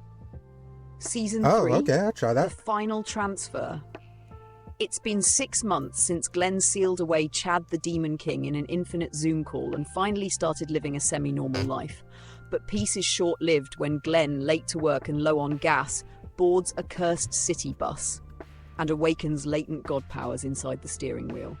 The Divine Department of Interdimensional Transportation, DDIT, had a vacancy after the last transit god merged with a trolley and vanished into the astral plane. Now, Glenn is its new reluctant god of public transit, and his city bus? It's the metaphysical center of both worlds. The catch? The bus cannot stop. Each episode of Season 3 is a metaphysical ride through parallel dimensions, weird magic zones, and cursed fast food drive-thrus. Glenn picks up reincarnated souls, rogue monsters, and confused commuters, all while learning that every stop is tied to unresolved issues from his past. Oh, and Mona's gym is now on wheels, attached to the back of the bus, so she's along for the ride. So, is Borlov, who's now an emotionally unstable ticket inspector with a holy clipboard that causes spontaneous confessionals.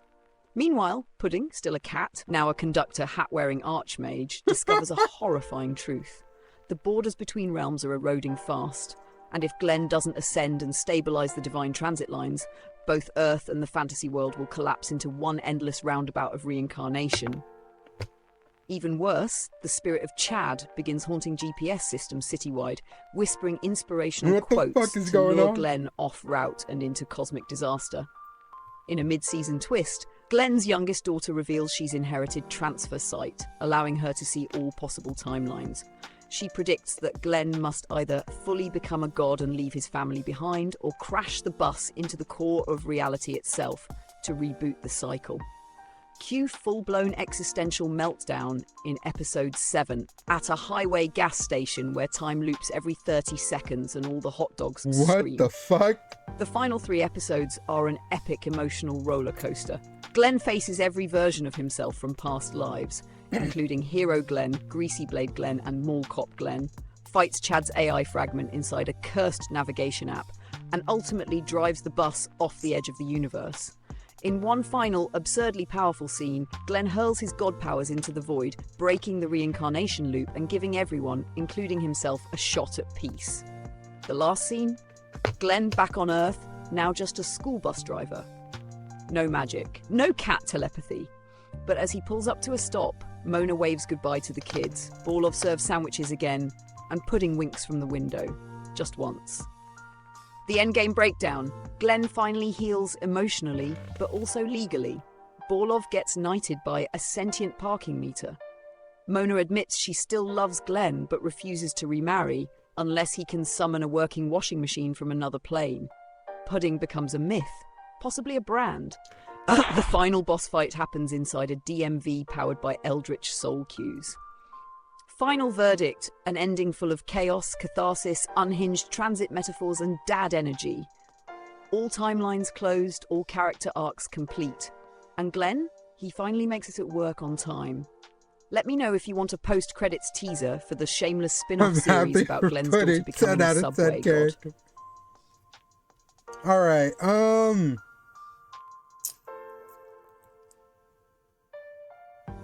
gonna use ChatGPT to make title ideas, because that sounds fine.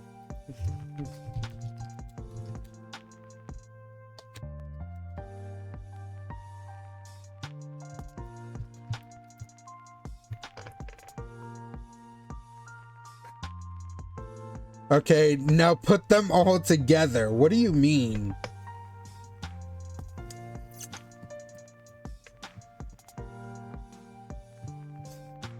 Oh my god. Wait up. I just got an idea off of... Cloudy, I'm taking your idea.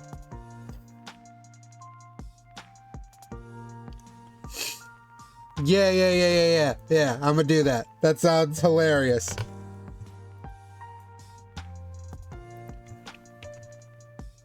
I'm stealing your idea. It's my idea.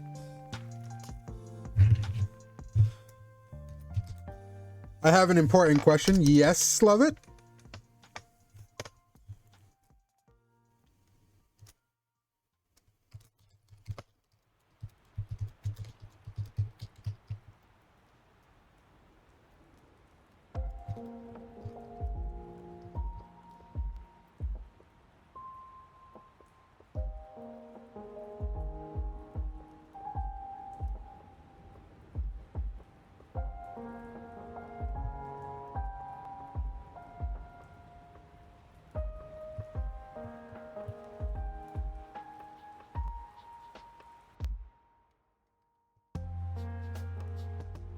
What's the important question?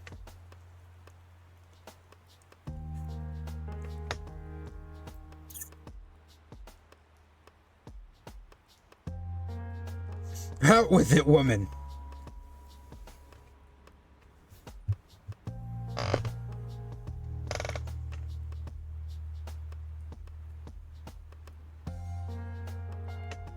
Slovet's taking her time here.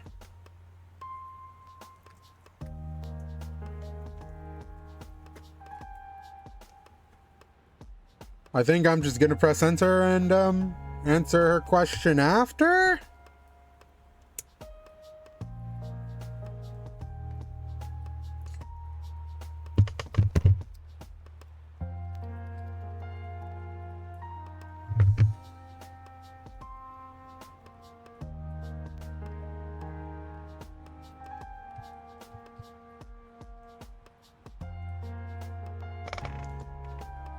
All right, we're gonna push this forward then.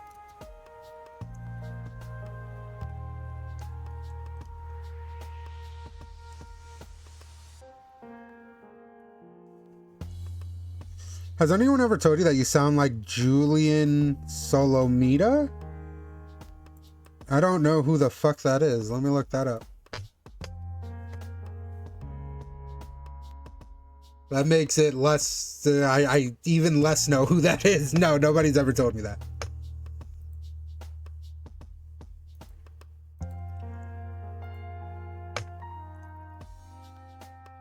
Oh no, I've hit the free plan limit.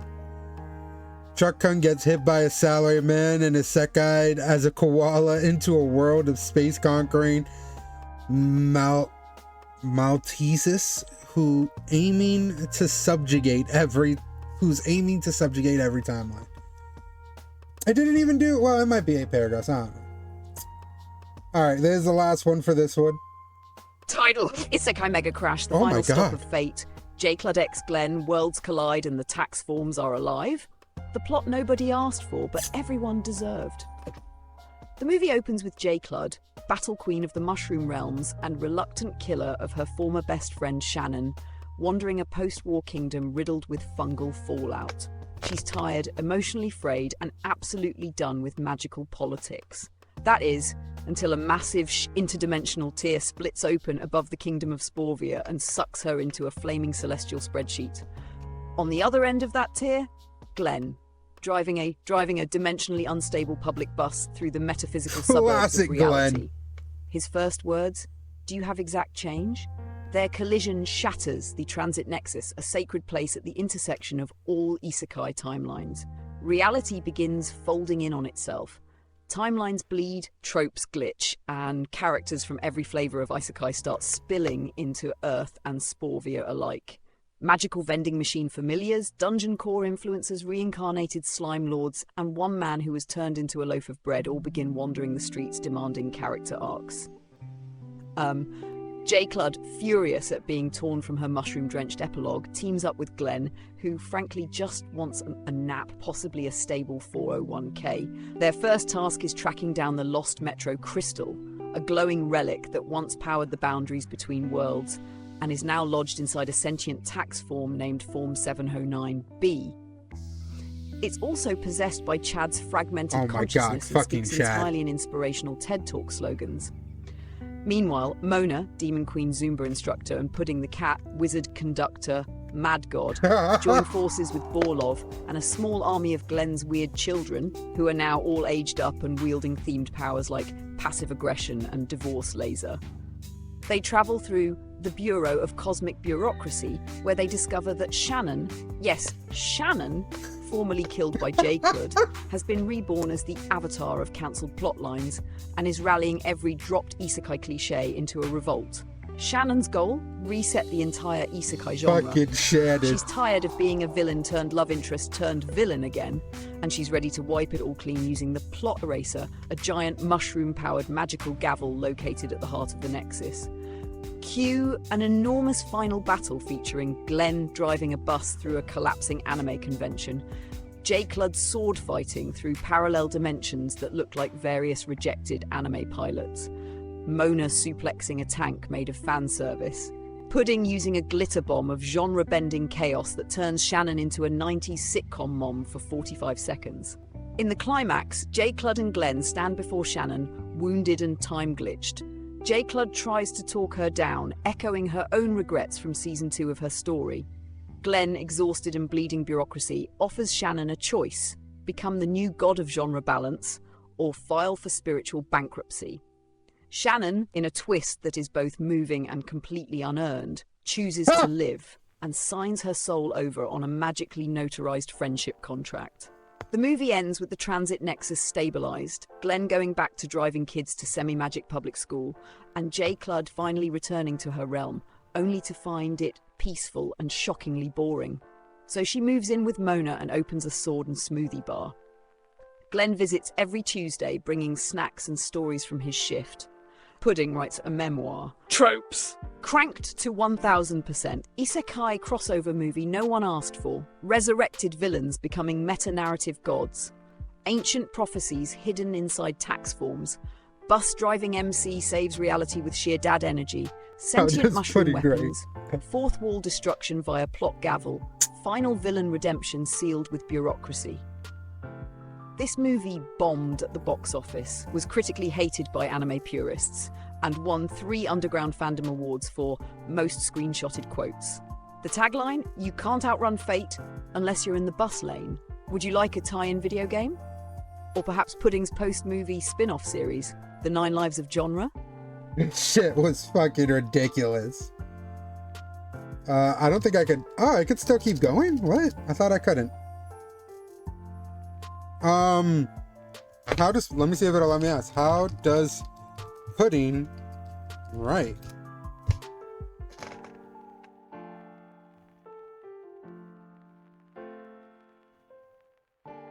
No, I meant physically. What is all this? I meant physically. I wanted, like, an answer. What is this? God damn it. Rogue AI. Let's hear it. Pudding. Oh my god. The cat with the eloquence of a 19th century scholar and the attitude of an over-caffeinated houseplant. How Pudding writes. Pudding's writing style is a mixture of highbrow academic prose, cryptic wisdom, and the occasional groan-inducing dad joke. He writes using a quill pen made of the celestial feathers, a dubious gift from a previous tenant of the Transit Nexus, dipped in interdimensional ink that occasionally glows, flickers, or evaporates, depending on how annoyed he is at the subject matter. His books, often written in a series of philosophical rants and footnotes, are meant to be confusing and deeply profound. Here's a sample of what Pudding's writing might look like. Excerpt from Pudding's first chapter, The 9 Lives of Genre. The world of storytelling is but a reflection of the temporal paradox that is existence. We, as creatures of both magic and whimsy, are bound not by the laws of men, but by the frail, eternal rules of plot, those ever-tightening strings that keep us from ascending into true nothingness. I, Pudding, am not just a cat. I am an observer, a trans-dimensional whisperer, and, as fate would have it, the greatest writer the multiverse has ever known. Oh my God. Or will know, depending on whether you acknowledge the credibility of my footnotes.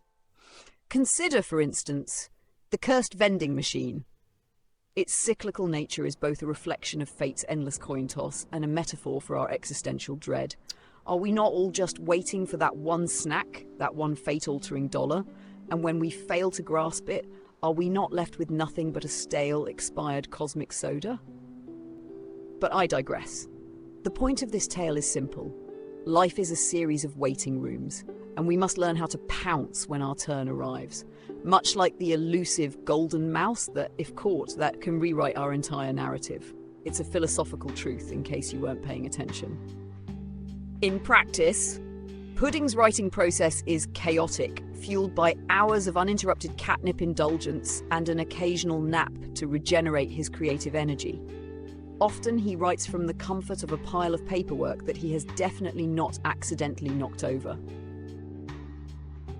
I'm just cutting them off. It was boring. Okay, you're going way too in-depth.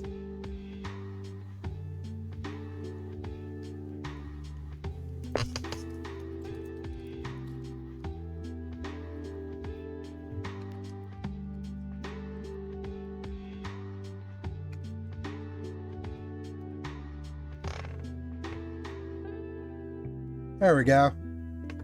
Pudding Sure, verse. Pudding, being a magical and all-powerful trans-dimensional cat, doesn't let his lack of thumbs stop him from writing. He likely uses telekinesis to guide a quill, I agree. or he could have enchanted paws that allow him to grip objects with supernatural dexterity. He might also use a magic typewriter or enchanted ink that moves by his will, letting him write without directly touching the paper. Alternatively, Pudding could possess the writing instrument itself, controlling it as an extension of his divine essence. Basically, Pudding's writing capabilities are powered by a combination of feline magic and godly intellect, ensuring that no lack of thumbs ever gets in his way. You know what's fucking ridiculous about this? The AI could have just been like, he uses his tail. And then that would have been it. It just would have been it. He just grips the fucking pencil with his tail and he knows how to write with his tail. Instead, what's all this bullshit? Alright, another Isekai.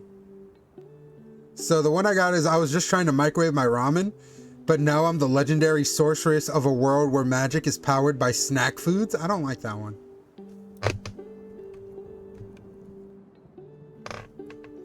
Or do we just call it there? I feel like we got a good bit there. You know, I don't know how long that, like, what was that? An hour, hour and a half, maybe 2 hours of content there that I need to edit. And I can't really think of anything else right now.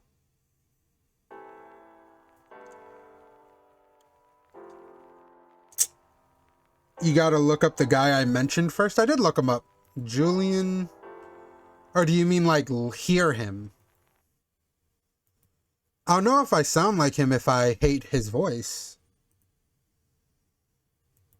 And yeah, so here we are. So we're just a few minutes from walking in to the restaurant. I'll give you some info. It is an all vegan sushi restaurant, but it's small and intimate, and I think the style is called omakase. You just sort of eat what the chef prepares. I don't sound like that. So I read about it, and I immediately was like, oh, that could be my chance to like go to Jiro Dreams of Sushi, but like the kind that I can eat. I can hear it. Shut up. No. This is amazing. That is incredible. Holy crap. I'm leaving my body.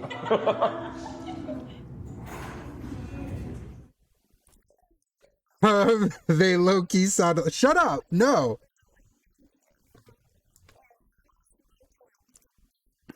keeping a restaurant afloat. I figured like if I could come in here, we could do a little fundraiser. Maybe we'll give you guys an extended lifespan if we can, do what we can. And then, so we're here streaming in the kitchen. This is live, obviously, but later this will be dragon on with a YouTube. cold. Okay, I can kind of hear That's that. on YouTube. Hopefully that can kind of live on the channel as like taste of what it's like to come here. So people, maybe even if they can't dine, Yeah, they'll but be able to he enjoy sounds it from the kind internet. of. Yeah, and they can see that, You know, here at Kusaki, he sounds a little fruity. I don't sound fruity. from scratch. So today we're like all the stuff, like some of our best sellers will, you get to learn them. I'm really good at eating your bestsellers. Yes. I'm really, like, I have some practice in the eating department. And now you get to learn how to make it. Now I from learned how to scratch. make it. This is going to be amazing. So, is Good should name. we name? So, The best. here. Seaweed caviar. Cheers. That one's good too. That one's good. It's like sweet. You would sound like a box of I like Fruit how Loops. different they all are. Fuck I like off. the No, order I we're doing. don't. Because we went from this like almost like tart, fermented flavor to like a sweeter. Oh, sweet, Yeah, yeah. it's like really different. Does he only do food Cheers. shit? Cheers.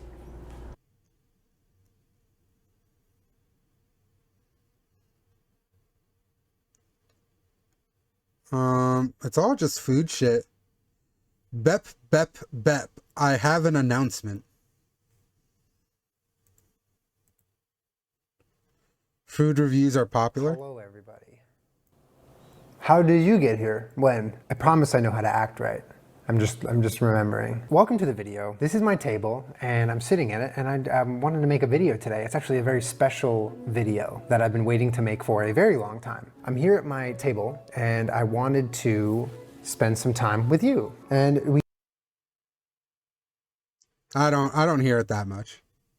Bro, y'all sound so alike. Get the fuck could out do our of here. nails together. It'd be fun and cute. If you've been watching me on the internet or my channel or Jenna's channel or my Twitch streams or anything that has involved me in the last, like, I don't know, 5 to 6 years, you've probably noticed that I enjoy painting my nails because, wow, it is just way more exciting than not painting your nails. I mean, these things are boring. Let's put some damn color on them and let's live our life loudly and expressively. Painting my nails has been something that I That's Beretta. never She's not really here. saw myself getting into as a hobby, but over the years I've really learned to enjoy the process of getting Paint better your at nails? painting No, my I'm nails good. and experimenting I with don't different have an looks and opinion on shades and anyone who colors, and does, in but turn just I kind of don't think it's educating for me. myself on nails and nail polishes, and that has been something that I've just like greatly enjoyed. It's become a big hobby of mine. I'm a person that feels the happiest when I'm able to express myself outwardly. It kind of ties into like how I Okay, that's enough of that. I don't know about all that, you know? He sound, you know, but there's some tones that sound similar, but not, you know? I wouldn't say it's too similar. He definitely has different inflections than I do. I tried painting my nails once. I hated doing it. Yeah, I don't think that'd be for me. I mean, too hard when doing the right hand. That's fair. It's different for us hearing you and you hearing you. Well, I hate my voice, first of all. But no, he didn't sound annoying. I didn't hate his voice, so he can't sound like me.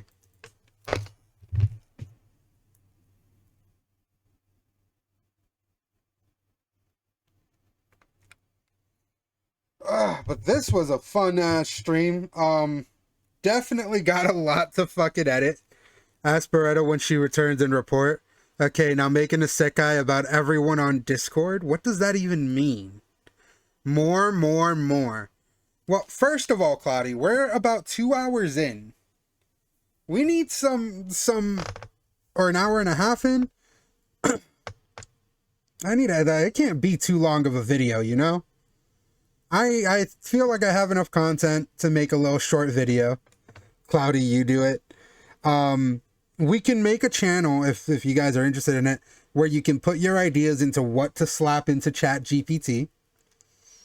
And we could make this like a little fucking mini series, you know? Because that was pretty fun. I thought it was pretty funny.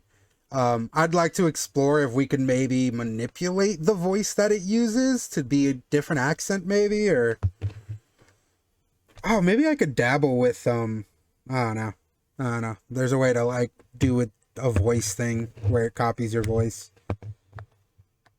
Um, but I had fun. This is a good 5 hour stream. Okay, which one was best? We gonna do some voice acting? No, no. I don't think so. I don't think we're doing any voice acting. The summaries on their own is fine. How they read it is fine. Yeah, I don't think there's any voice acting needed. Boring. This was far from boring. This was really fun. I thought this shit was hilarious.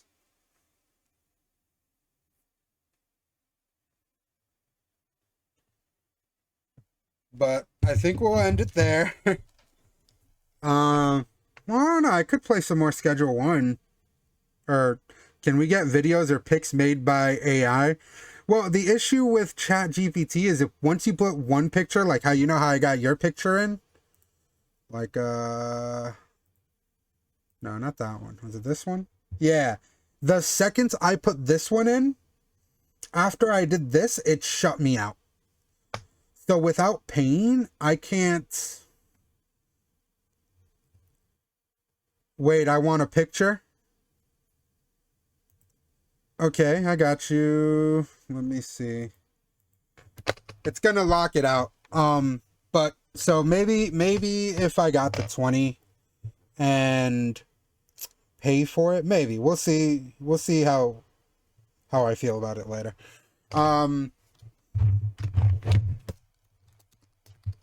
I'll send you $1.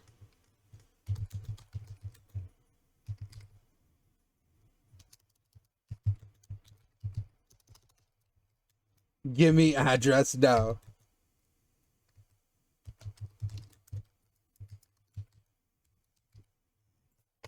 That's how it was spelled, right, Shannon?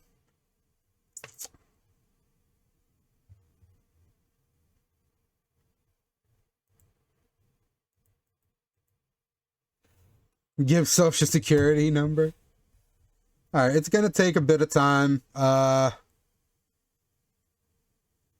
Ads are about to play, so it should hopefully be done once the ads are done. You can't even do much with a SSN. Yeah, yeah, the ads are playing now, I think.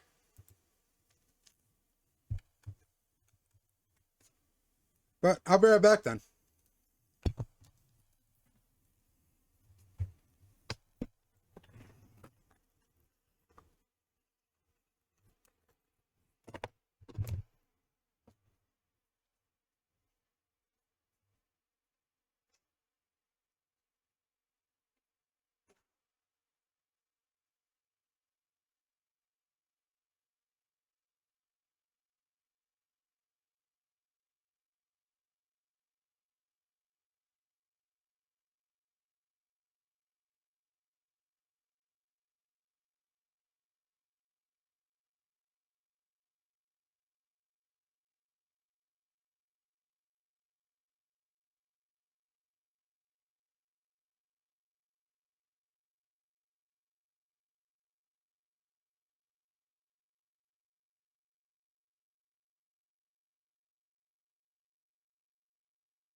Alright.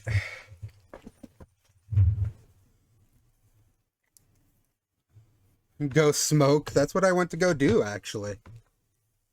Am I muted? No, I'm not. Fantastic. Alright, let's see the picture, but first let me catch up. Go smoke. Give me your credit card numbers. No. Ah, ads. Which was your favorite summary stuff? Alright, let's see this picture. What? God damn it, ChatGPT.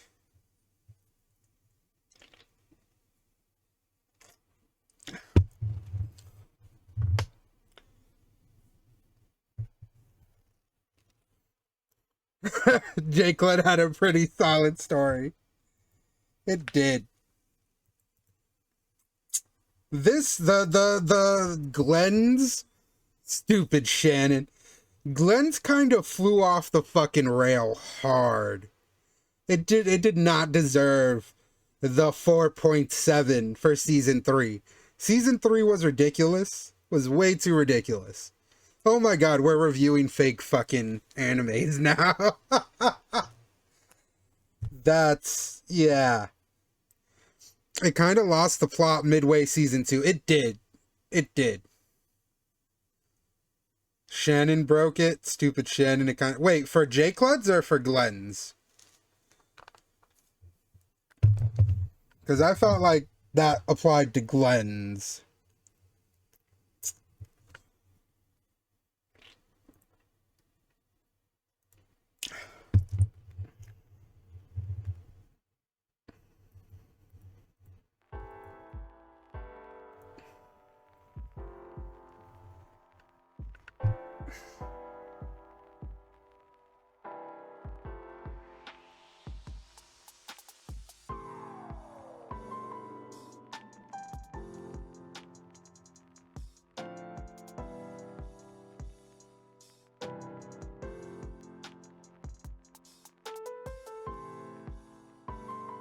It's taking a while.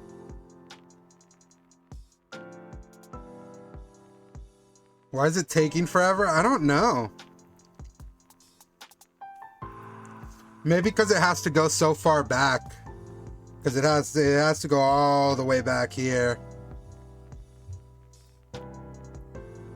It's because my immense aura. Probably because of Boomer. Oh, I might have done it. Damn, Cloudy go hard.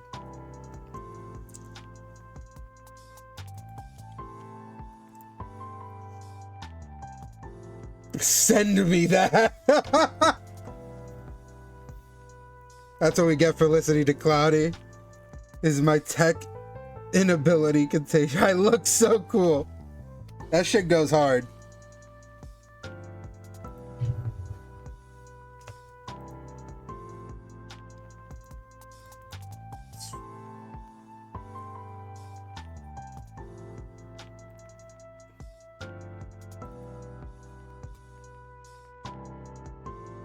Alright.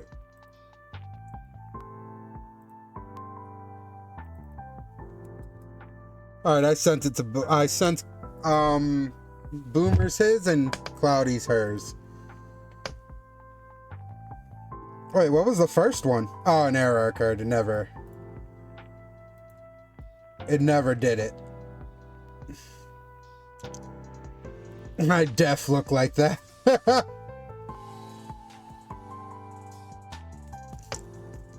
Well, I'm trying to think. Do we call it here? Do we try one more prompt? I'm not sure.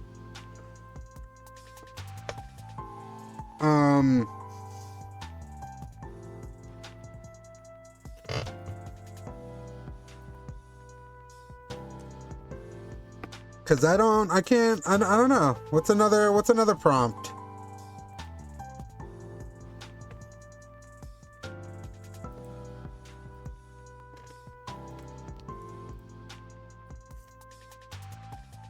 Let me, okay. Well, let me think of another prompt. Had to put it in the Pix channel.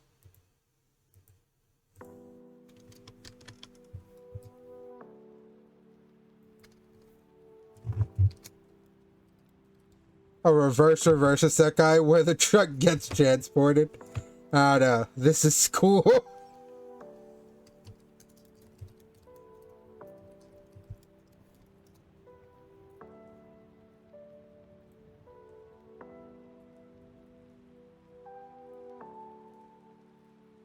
Um.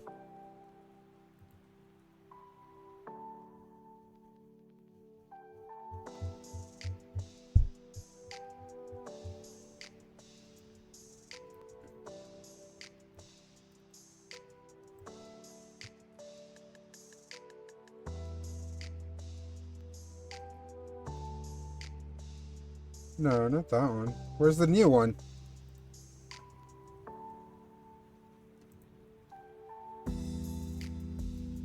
Did I... What? It didn't make the new one? He got all chopped up.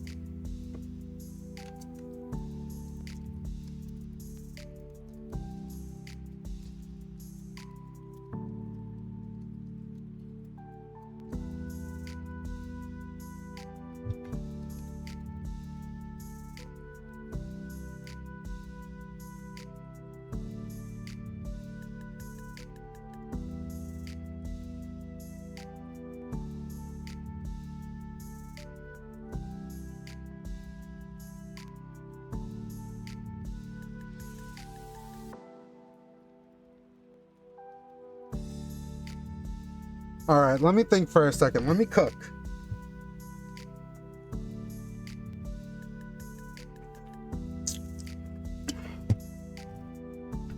We'll do one about Slovich. She's here. Maybe based off of events. I don't know. I don't know. Let me think.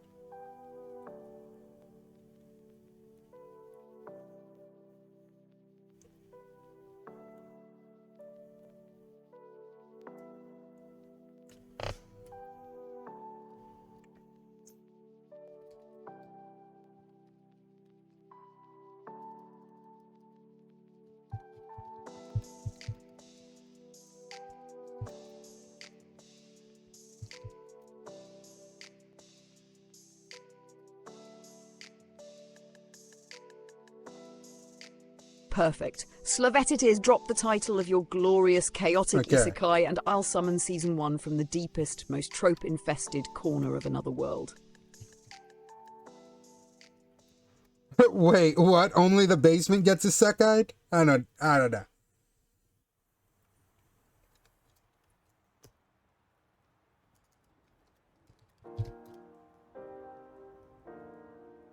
Need to make sure it knows. Alright,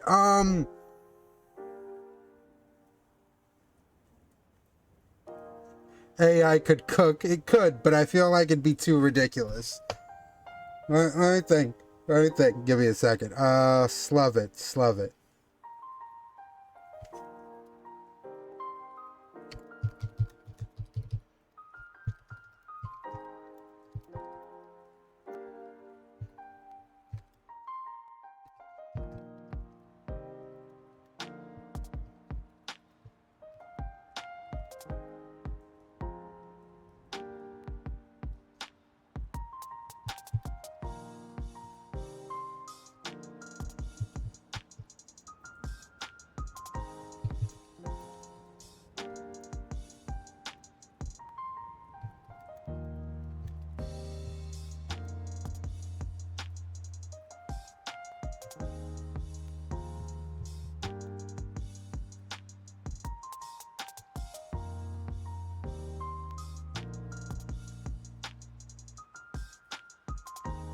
Regular woman turned war general after falling into a portal, leading her to save a magical world and become the queen. Do that. Well, I'm already writing one.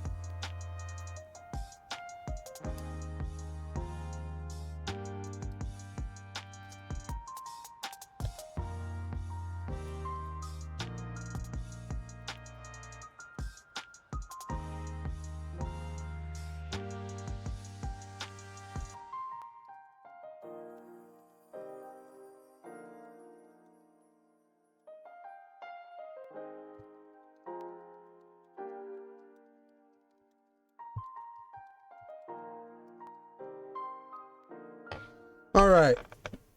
I was a deep sleep agent for the Russian government in the US with the task of taking over a guild in a mushroom game named Legends of Mushroom. But as I was ordering a hot chalky from a vendor, I was hit by TruckCon and actually got transported to Legend of Mushroom, where I had to try to keep the guild alive and active, waiting for a server merge.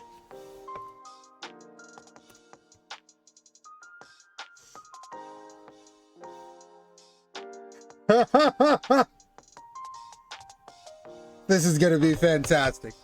This is gonna be good. This is gonna be top tier. All right. Oh, Isekai. That is incredible. Oof, too real. You've just handed me a 6-star Michelin grade Isekai premise. Let's go full chaos with this. Here comes the Season 1 summary of I was a deep sleep agent for the Russian government in the US, with the task of taking over a guild in a mushroom game named Legends of Mushrooms. But as I was ordering a hot chocky from a vendor, I was hit by TruckCon and actually got transported to Legends of Mushroom, where I have to try to keep the guild alive and active, waiting for a server merge. Slovet was just your average undercover deep sleep Russian agent blending into suburban America with a simple mission: I'm down for that, infiltrate Boomer. a popular online MMORPG guild in Legends of Mushrooms to somehow destabilize the West. The actual goal got lost in translation. But everything changed when she stepped out for a cozy hot chocky and got truck-cunned into oblivion. She awoke not in a hospital, but in the fungal fantasy lands of Mushroomia, now literally logged into the game she was only supposed to dominate virtually, with a "Congratulations, you've been isekai'd" pop-up floating above her head. Slovet's new life had officially begun. Now, stuck in a world where mushroom houses are alive, toads speak in riddles, and the guild message board has sentience and a caffeine addiction, Slovet must lead her half-dormant guild, Sporefront, back to greatness. Armed with her overpowered but bizarre skills like KGB stealth, shroom mode, borscht barrage and diplomatic immunity, cooldown never, she must keep morale up, attendance daily and the vibe immaculate. But that's hard when your tank is a retired drama teacher from Ohio, your healer is a literal baby Portobello, and half your guild only logs in for mushroom fashion contests. Season 1 follows Slovet's journey through classic isekai arcs, the mandatory mushroom school arc, where she somehow graduates in 2 episodes, the Guild vs. Guild PvP tournament arc, featuring dramatic power-ups like emotional stability unlocked, and the Fungus Festival arc, which is just filler but everyone cosplays. As the looming server merge approaches, a cataclysmic event foretold in the sacred Spore Spell Codex, Slovet discovers that the other server's top guild is led by her ex-roommate from the real world, who also got truck-cunned, but claims she tripped into a sewer instead.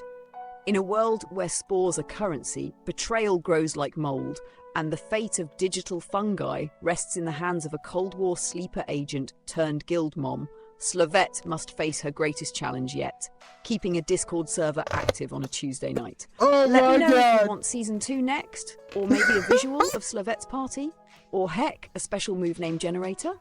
I'm fully in. Holy shit. That last line. No fucking shot. That's great. Oh my God. That's peak. We need that visual of what? Which part specifically?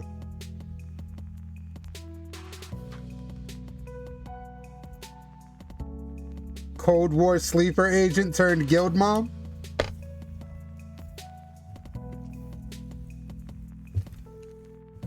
Holy shit, that's too funny. But it needs more. It said a visual of her guild. We'll need to remember that. Because if I do it now, it's gonna just shut me down. It's gonna shut it off. That's great. But it... okay. In Season 2... let it start after the first server merge with new guilds and turn the drama up by 1,000%. Also, let's see, what else do we add here? Also, this is gonna smack. I'm sorry, I'm still dead, but here's a literal baby portobello. Also, the premise needs to be Lovett trying to convince other guilds to merge with hers. Anything I'm missing? Should we self-insert, Boomer?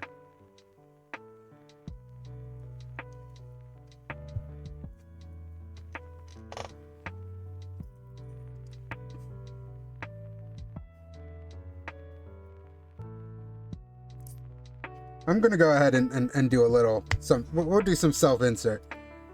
Also, include a guild member named Boomer, who makes slightly racist remarks, but overall means well, though sometimes he crashes out, causing some drama. Also include a guild member named Dragon, who before Slovett, why you gotta snitch on me like that, was the guild leader, but eventually and he's drunk a lot, but eventually handed the guild down to her. Dragon in the past used some chaos and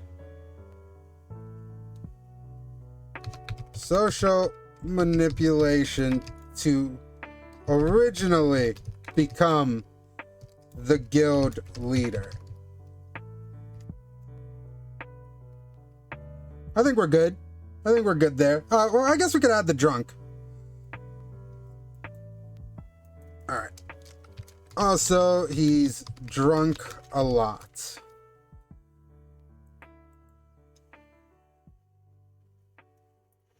I be speaking facts. Alright. Anyone else we should include? I mean, we're the only ones here right now, so I think that's fair. I don't know how I feel about including other people who aren't here on the funnies. We can't lie to AI. Alright, so I'm gonna send it.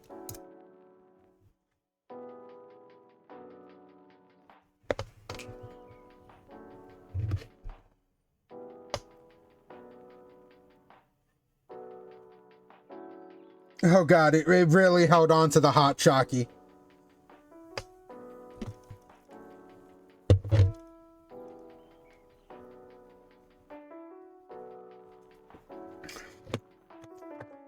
It'll get too clunky. I feel like it could have made that longer. Oh yes, season 2 is going to be pure unhinged drama, pixel politics, backstabbery emotional power-ups, and hot chocky-fueled diplomacy. Buckle in for Season 2, Legends of Mushroom, Server Merge Saga, Guild Politics, Drunken Boomers, and the Rise of the Shroom Queen. Drunken The Server Boomers. Merge hits like a fungal apocalypse. Suddenly, Slovet's humble guild Sporefront is one of thousands on the new super server Mushroomy X, If and only. everyone's scrambling for power. Former guilds become factions, alliances crumble like week-old sourdough, There's a and bunch the of them. in-game economy is now run by a shadowy cabal of truffle tycoons. With chaos reigning, Slovet is given one mission by the great Spore Spirits: unite the guilds, form a mega guild, ascend. Slovette, now known across the land as the Shroom Queen, sets out on a diplomatic odyssey to convince other guilds to merge with hers, armed with spreadsheets, snacks, and suspiciously accurate dossiers. But peace talks are hard when you're constantly undermined by Boomer, your perpetually drunk, slightly racist, but somehow still lovable DPS berserker who calls every guild leader champ and accidentally racial slurs elves. I'm not racist, but they are kind of tree-hugging freeloaders, you know?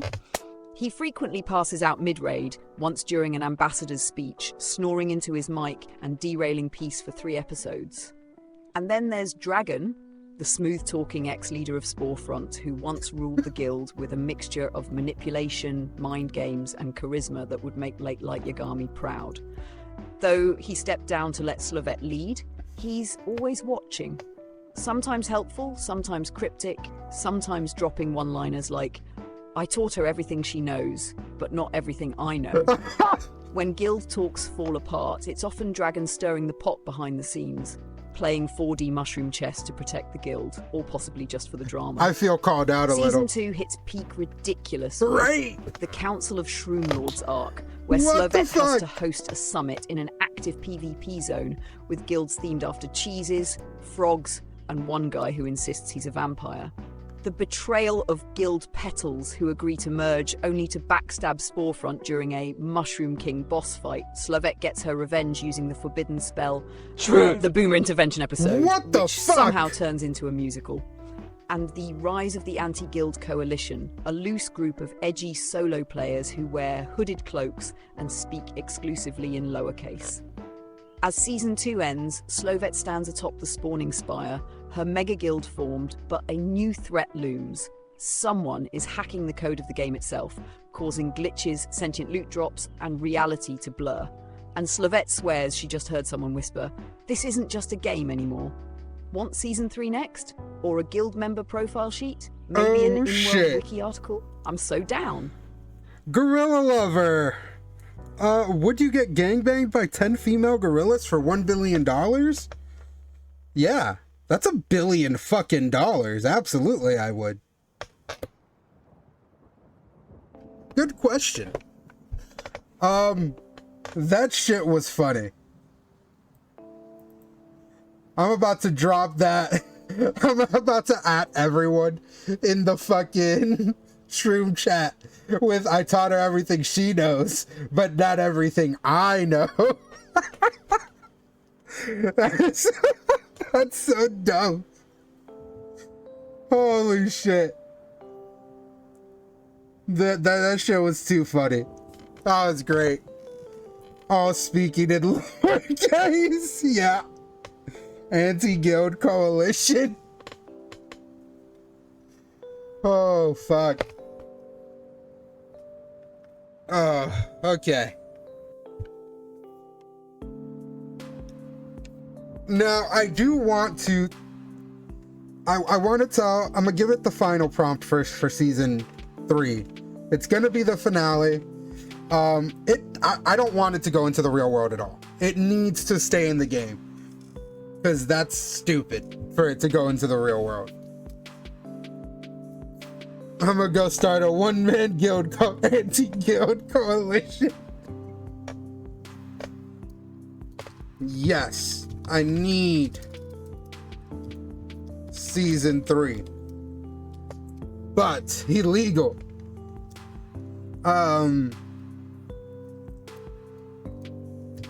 The story should never leave the game.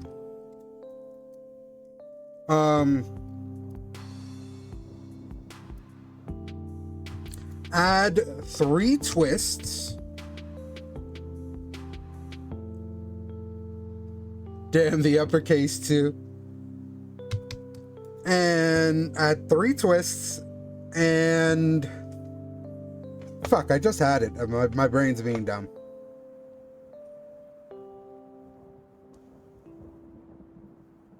Oh, yeah. Add more paragraphs and details. Feel free to go into... Actually, feel free to give each episode at least one paragraph. Yeah, I am.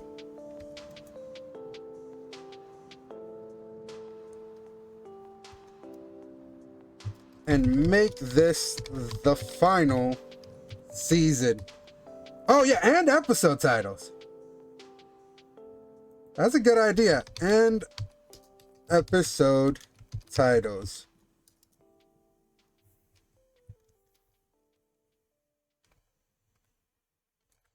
Continue to include Dragon and Boomer, but Slovett is the main focus. I think that's good.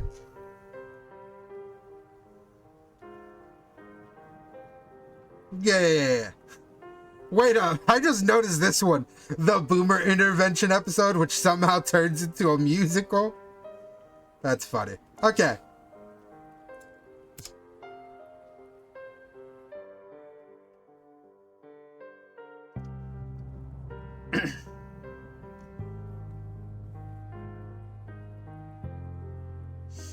This is gonna be something for sure.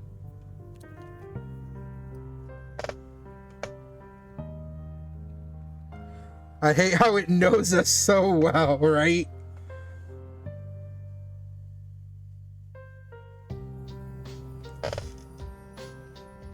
Oh my god, it did it! It did it! That's beautiful. Oh, it's happening. It's the final season. The digital world of Legends of Mushrooms is breaking at the seams. Slovet's Mega Guild stands as the last bastion of organized chaos, and we're about to crank this mushroom-fueled fever dream into legendary mode. Here's Season 3, Legends of Mushroom Endgame Fungination. We logged in to play a game. Now we're fighting to keep it from ending. Slovet Episode 9, shortly before punching a glitch in the face. Oh, it just failed to play message. Wait up. Oh, it's happening. It's the final season. The digital world of Legends of Mushrooms is breaking at the seams. Slovet's Mega Guild stands as the last bastion of organized chaos, and we're about to crank this mushroom-fueled fever dream into legendary mode. Here's Season 3. What the fuck? Maybe it's tired. We logged in to play a game. Now we're fighting to keep it from ending. Right. Slovet Episode 9, shortly before punching a glitch in the face. Oh my god.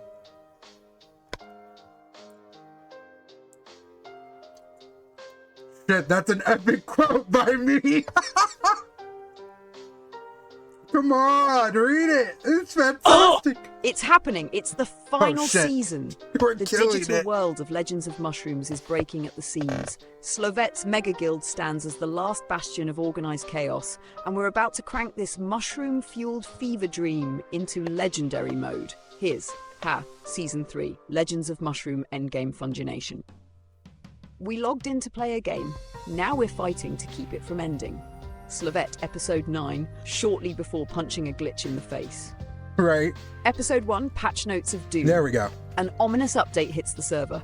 Patch 9.99, Stability Update Final. Players awake to find that logout buttons are gone.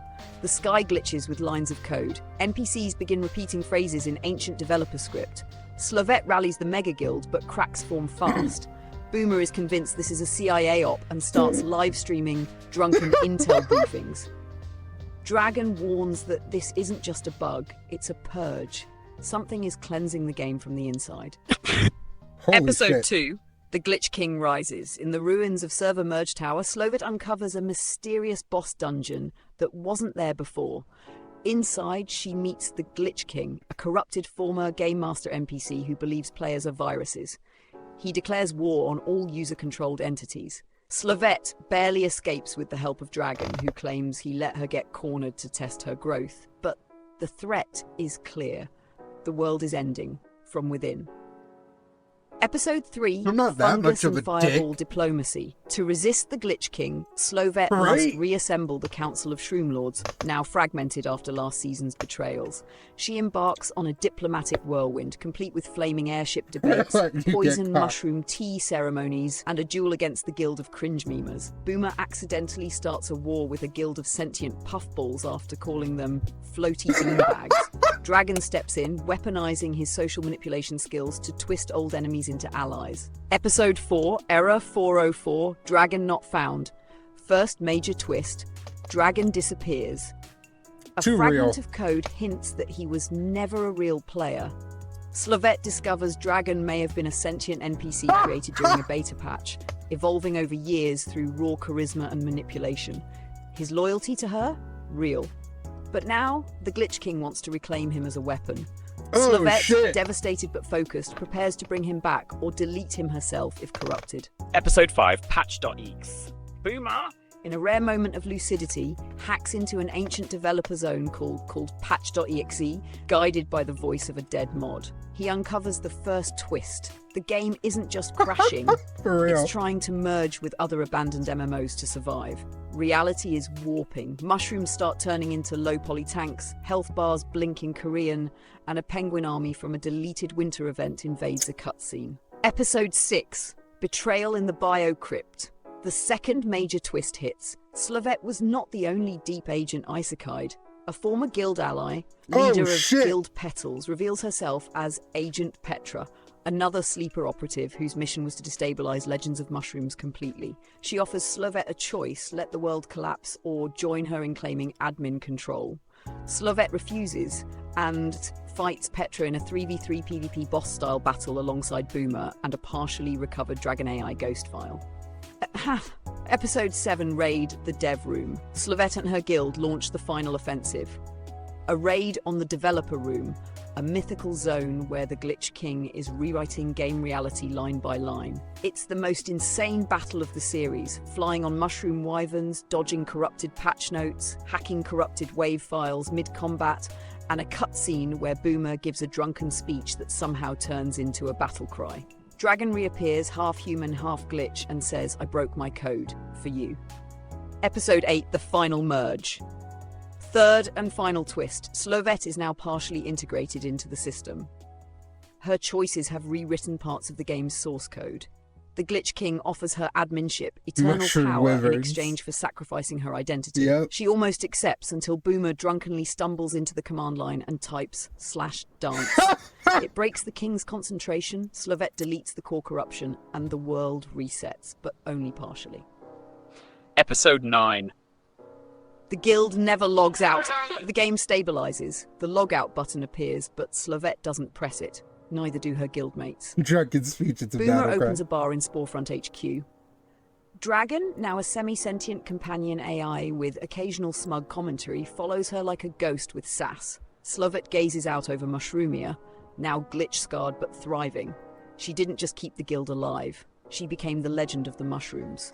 Let me know if you want a post-credit scene. Yes, there is one. A spin-off idea, or a character They sheet for said the Slovet, thing! Dragon, or Boomer. I'm so invested. Yeah, right. I think this might have kicked Cloudy's off. This one went hard. I want a post-credit scene for sure.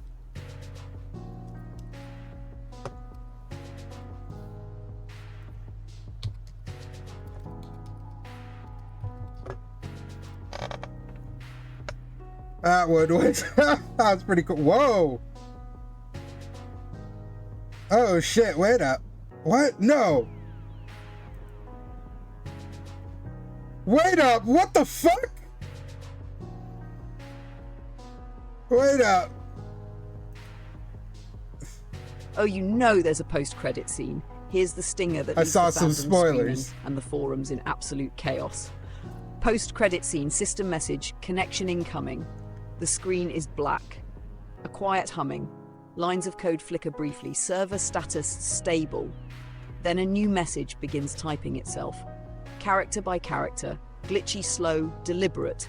Incoming transmission detected. Cross-platform link request approved. Establishing connection to Legends of Dairy. Primary user, Clue J. Warning, conflicting player signature detected. Initiating World Collision Protocol, the Ched Crusade. Cut to black, a distant mooing echoes. Then a silhouette appears in the shadows of a new realm. Horned helmet, glowing lactose particles swirling around her boots. A soft voice says, name's J. Cludd. I'm looking for someone named Slovette. Yup. Smash cut to the Legends of Mushrooms logo, now half covered in cheese. Yup. J. Cludd is coming. The game world just got way What the weirder. fuck? Let me know if you want the crossover miniseries. Mushroom and Dairy. J. World Cludd Mergers and is Milk back, Wars. no shot, right? What the fuck? It really just took an old fucking prompt from a whole different chat. No fucking way. That is bonkers. Oh my god, that was great. It's learning, right? That was fucking clean though. That was one hell of a twist. Oh, and I bet Cloudy's not even here for that. That was fucking epic. Alright, I do want those character sheets though. That sounds interesting, because what the fuck does it mean by that?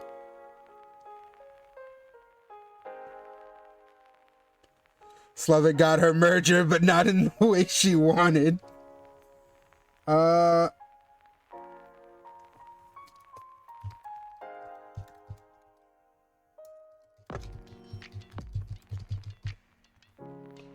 Hey, I'll take what I can get, to be honest. The Shroom Queen. That shit's fucking crazy. Oh, it's still writing. Law merger with Muffin. Alright. Absolutely.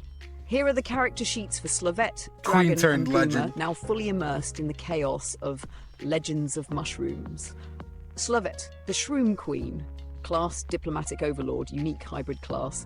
Level 99, final boss tier, Spore front role. Guild leader, Diplomat Chaos Tamer. Appearance.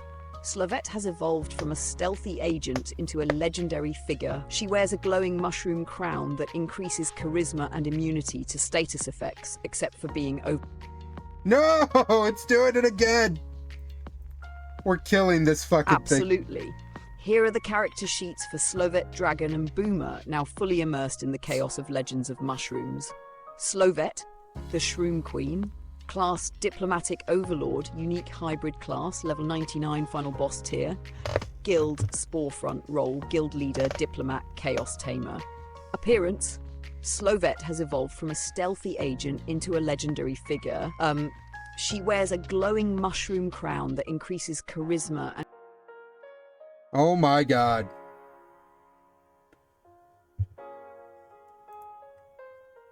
Absolutely. Oh, Here are the character sheets for Slovette, Dragon, killed and the old Boomer, one. now fully immersed in the This is chaos the new of one. Legends This one's of gonna go through. Mushrooms. Slovette, the Shroom Queen. Class, Diplomatic Overlord, unique hybrid class. Level 99, final boss tier. Guild, Spore front role. Guild leader, Diplomat, Chaos Tamer. Appearance. Slovette has evolved from a stealthy agent into a legendary figure. She wears a glowing mushroom crown that increases charisma and immunity to status effects, except for being overwhelmed by drama. Her cloak is woven from bioglitches and spores, shifting colours depending on her mood or the situation, often flashing anxiety in neon green. right? Her eyes glow with the faintest handle it shimmer at all. of admin level access, a reminder that she's rewritten parts of the code of Mushroomia. Skills, KGB Stealth Shroom Mode. Become invisible and move through walls for 10 seconds. Cooldown 3 minutes. Borscht Barrage. What Summons the a fuck? barrage of Russian borscht cans that explode on impact, healing allies and damaging enemies in an area of effect, AoE.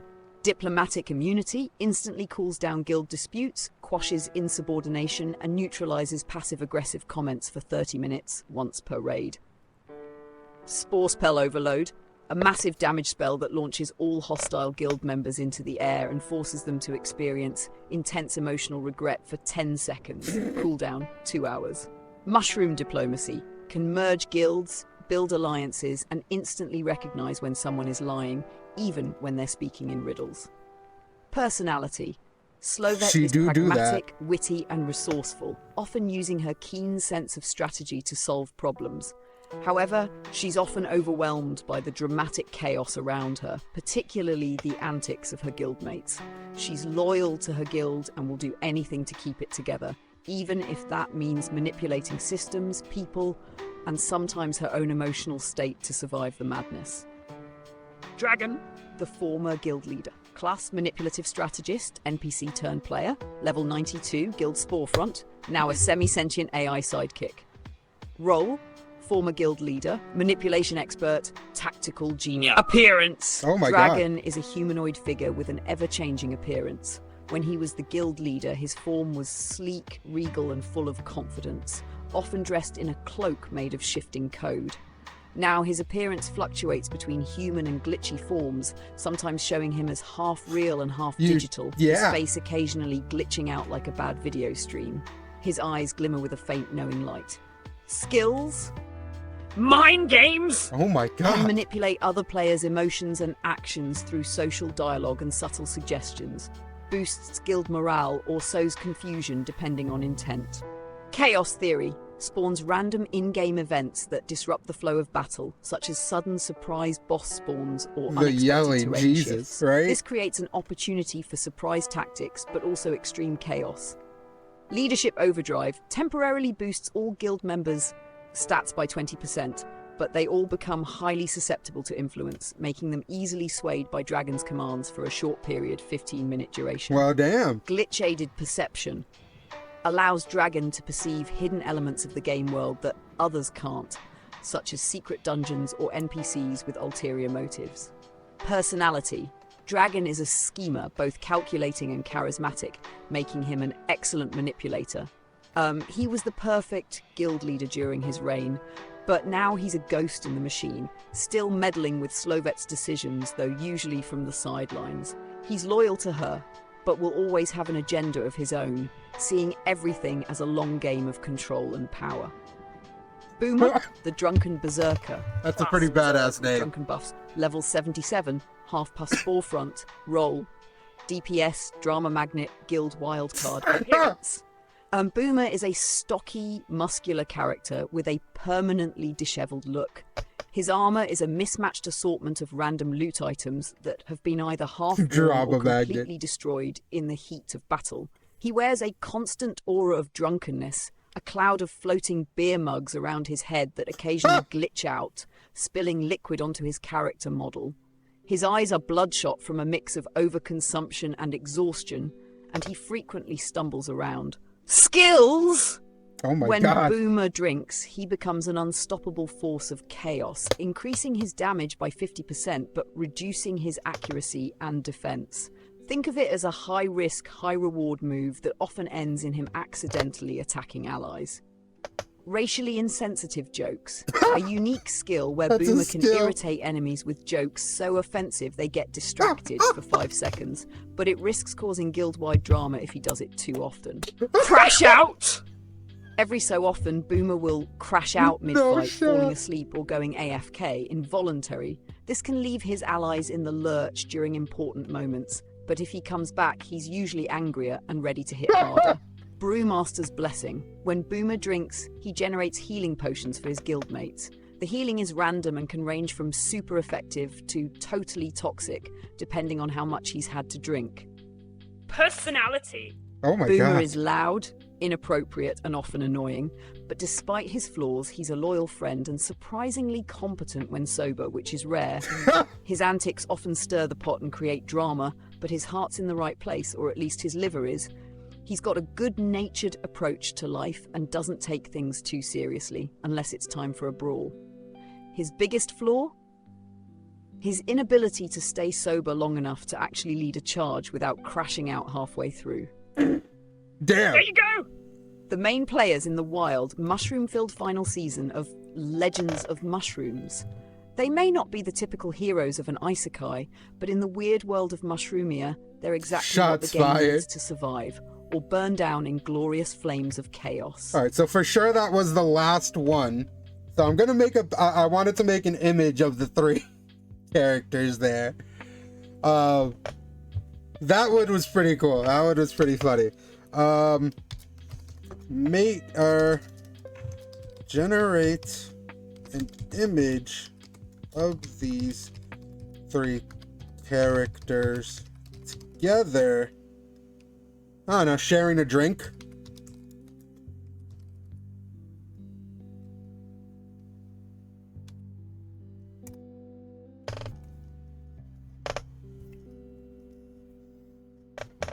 That one went hard though. I think that one for sure is my favorite. How it got some of those details like Slovit being a KGB agent is beyond me.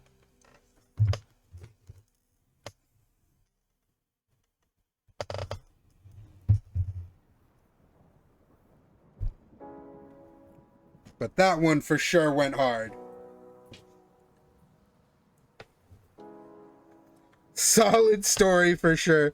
Dragging the sassy ghost and Slum spreadsheets. That one's a 10 out of 10. I'm gonna. Oh no, I should have asked it to. How did it know about the spreadsheets though? Because you're a KGB agent. It's okay. We know and we accept you. I forgot to ask it for a review. Now I can't do it. But the J-Clud fucking cliffhanger? Can we fucking talk about that? Russian speaking spreadsheets.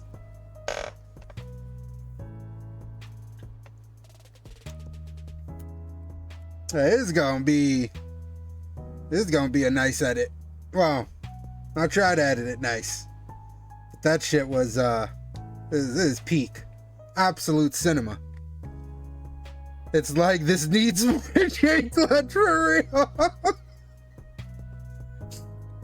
Oh my god, I didn't expect that shit. God damn.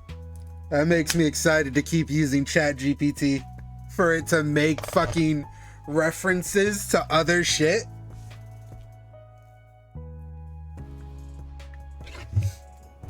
Caught me completely off guard. I loved it. But no Glenn. Nah, no Glenn. To be fair, I'm glad there was no Glenn. Glenn was a little... It got a little too crazy. It lost its heart after season 1. I want to see this image. This shit's gonna slap. Oh! Oh my god! Why'd they make me a twink? Glenn kind of messes up his anime.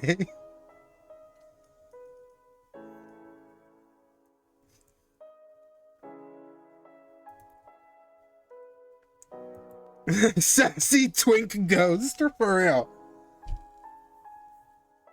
But hey, at least they gave me an Organization 13 fucking hoodie. I def look like that. Pick goes hard. I'm gonna send it to Slovit. She can do with that what she wants. And to Boomer. The floating mugs too. Yeah.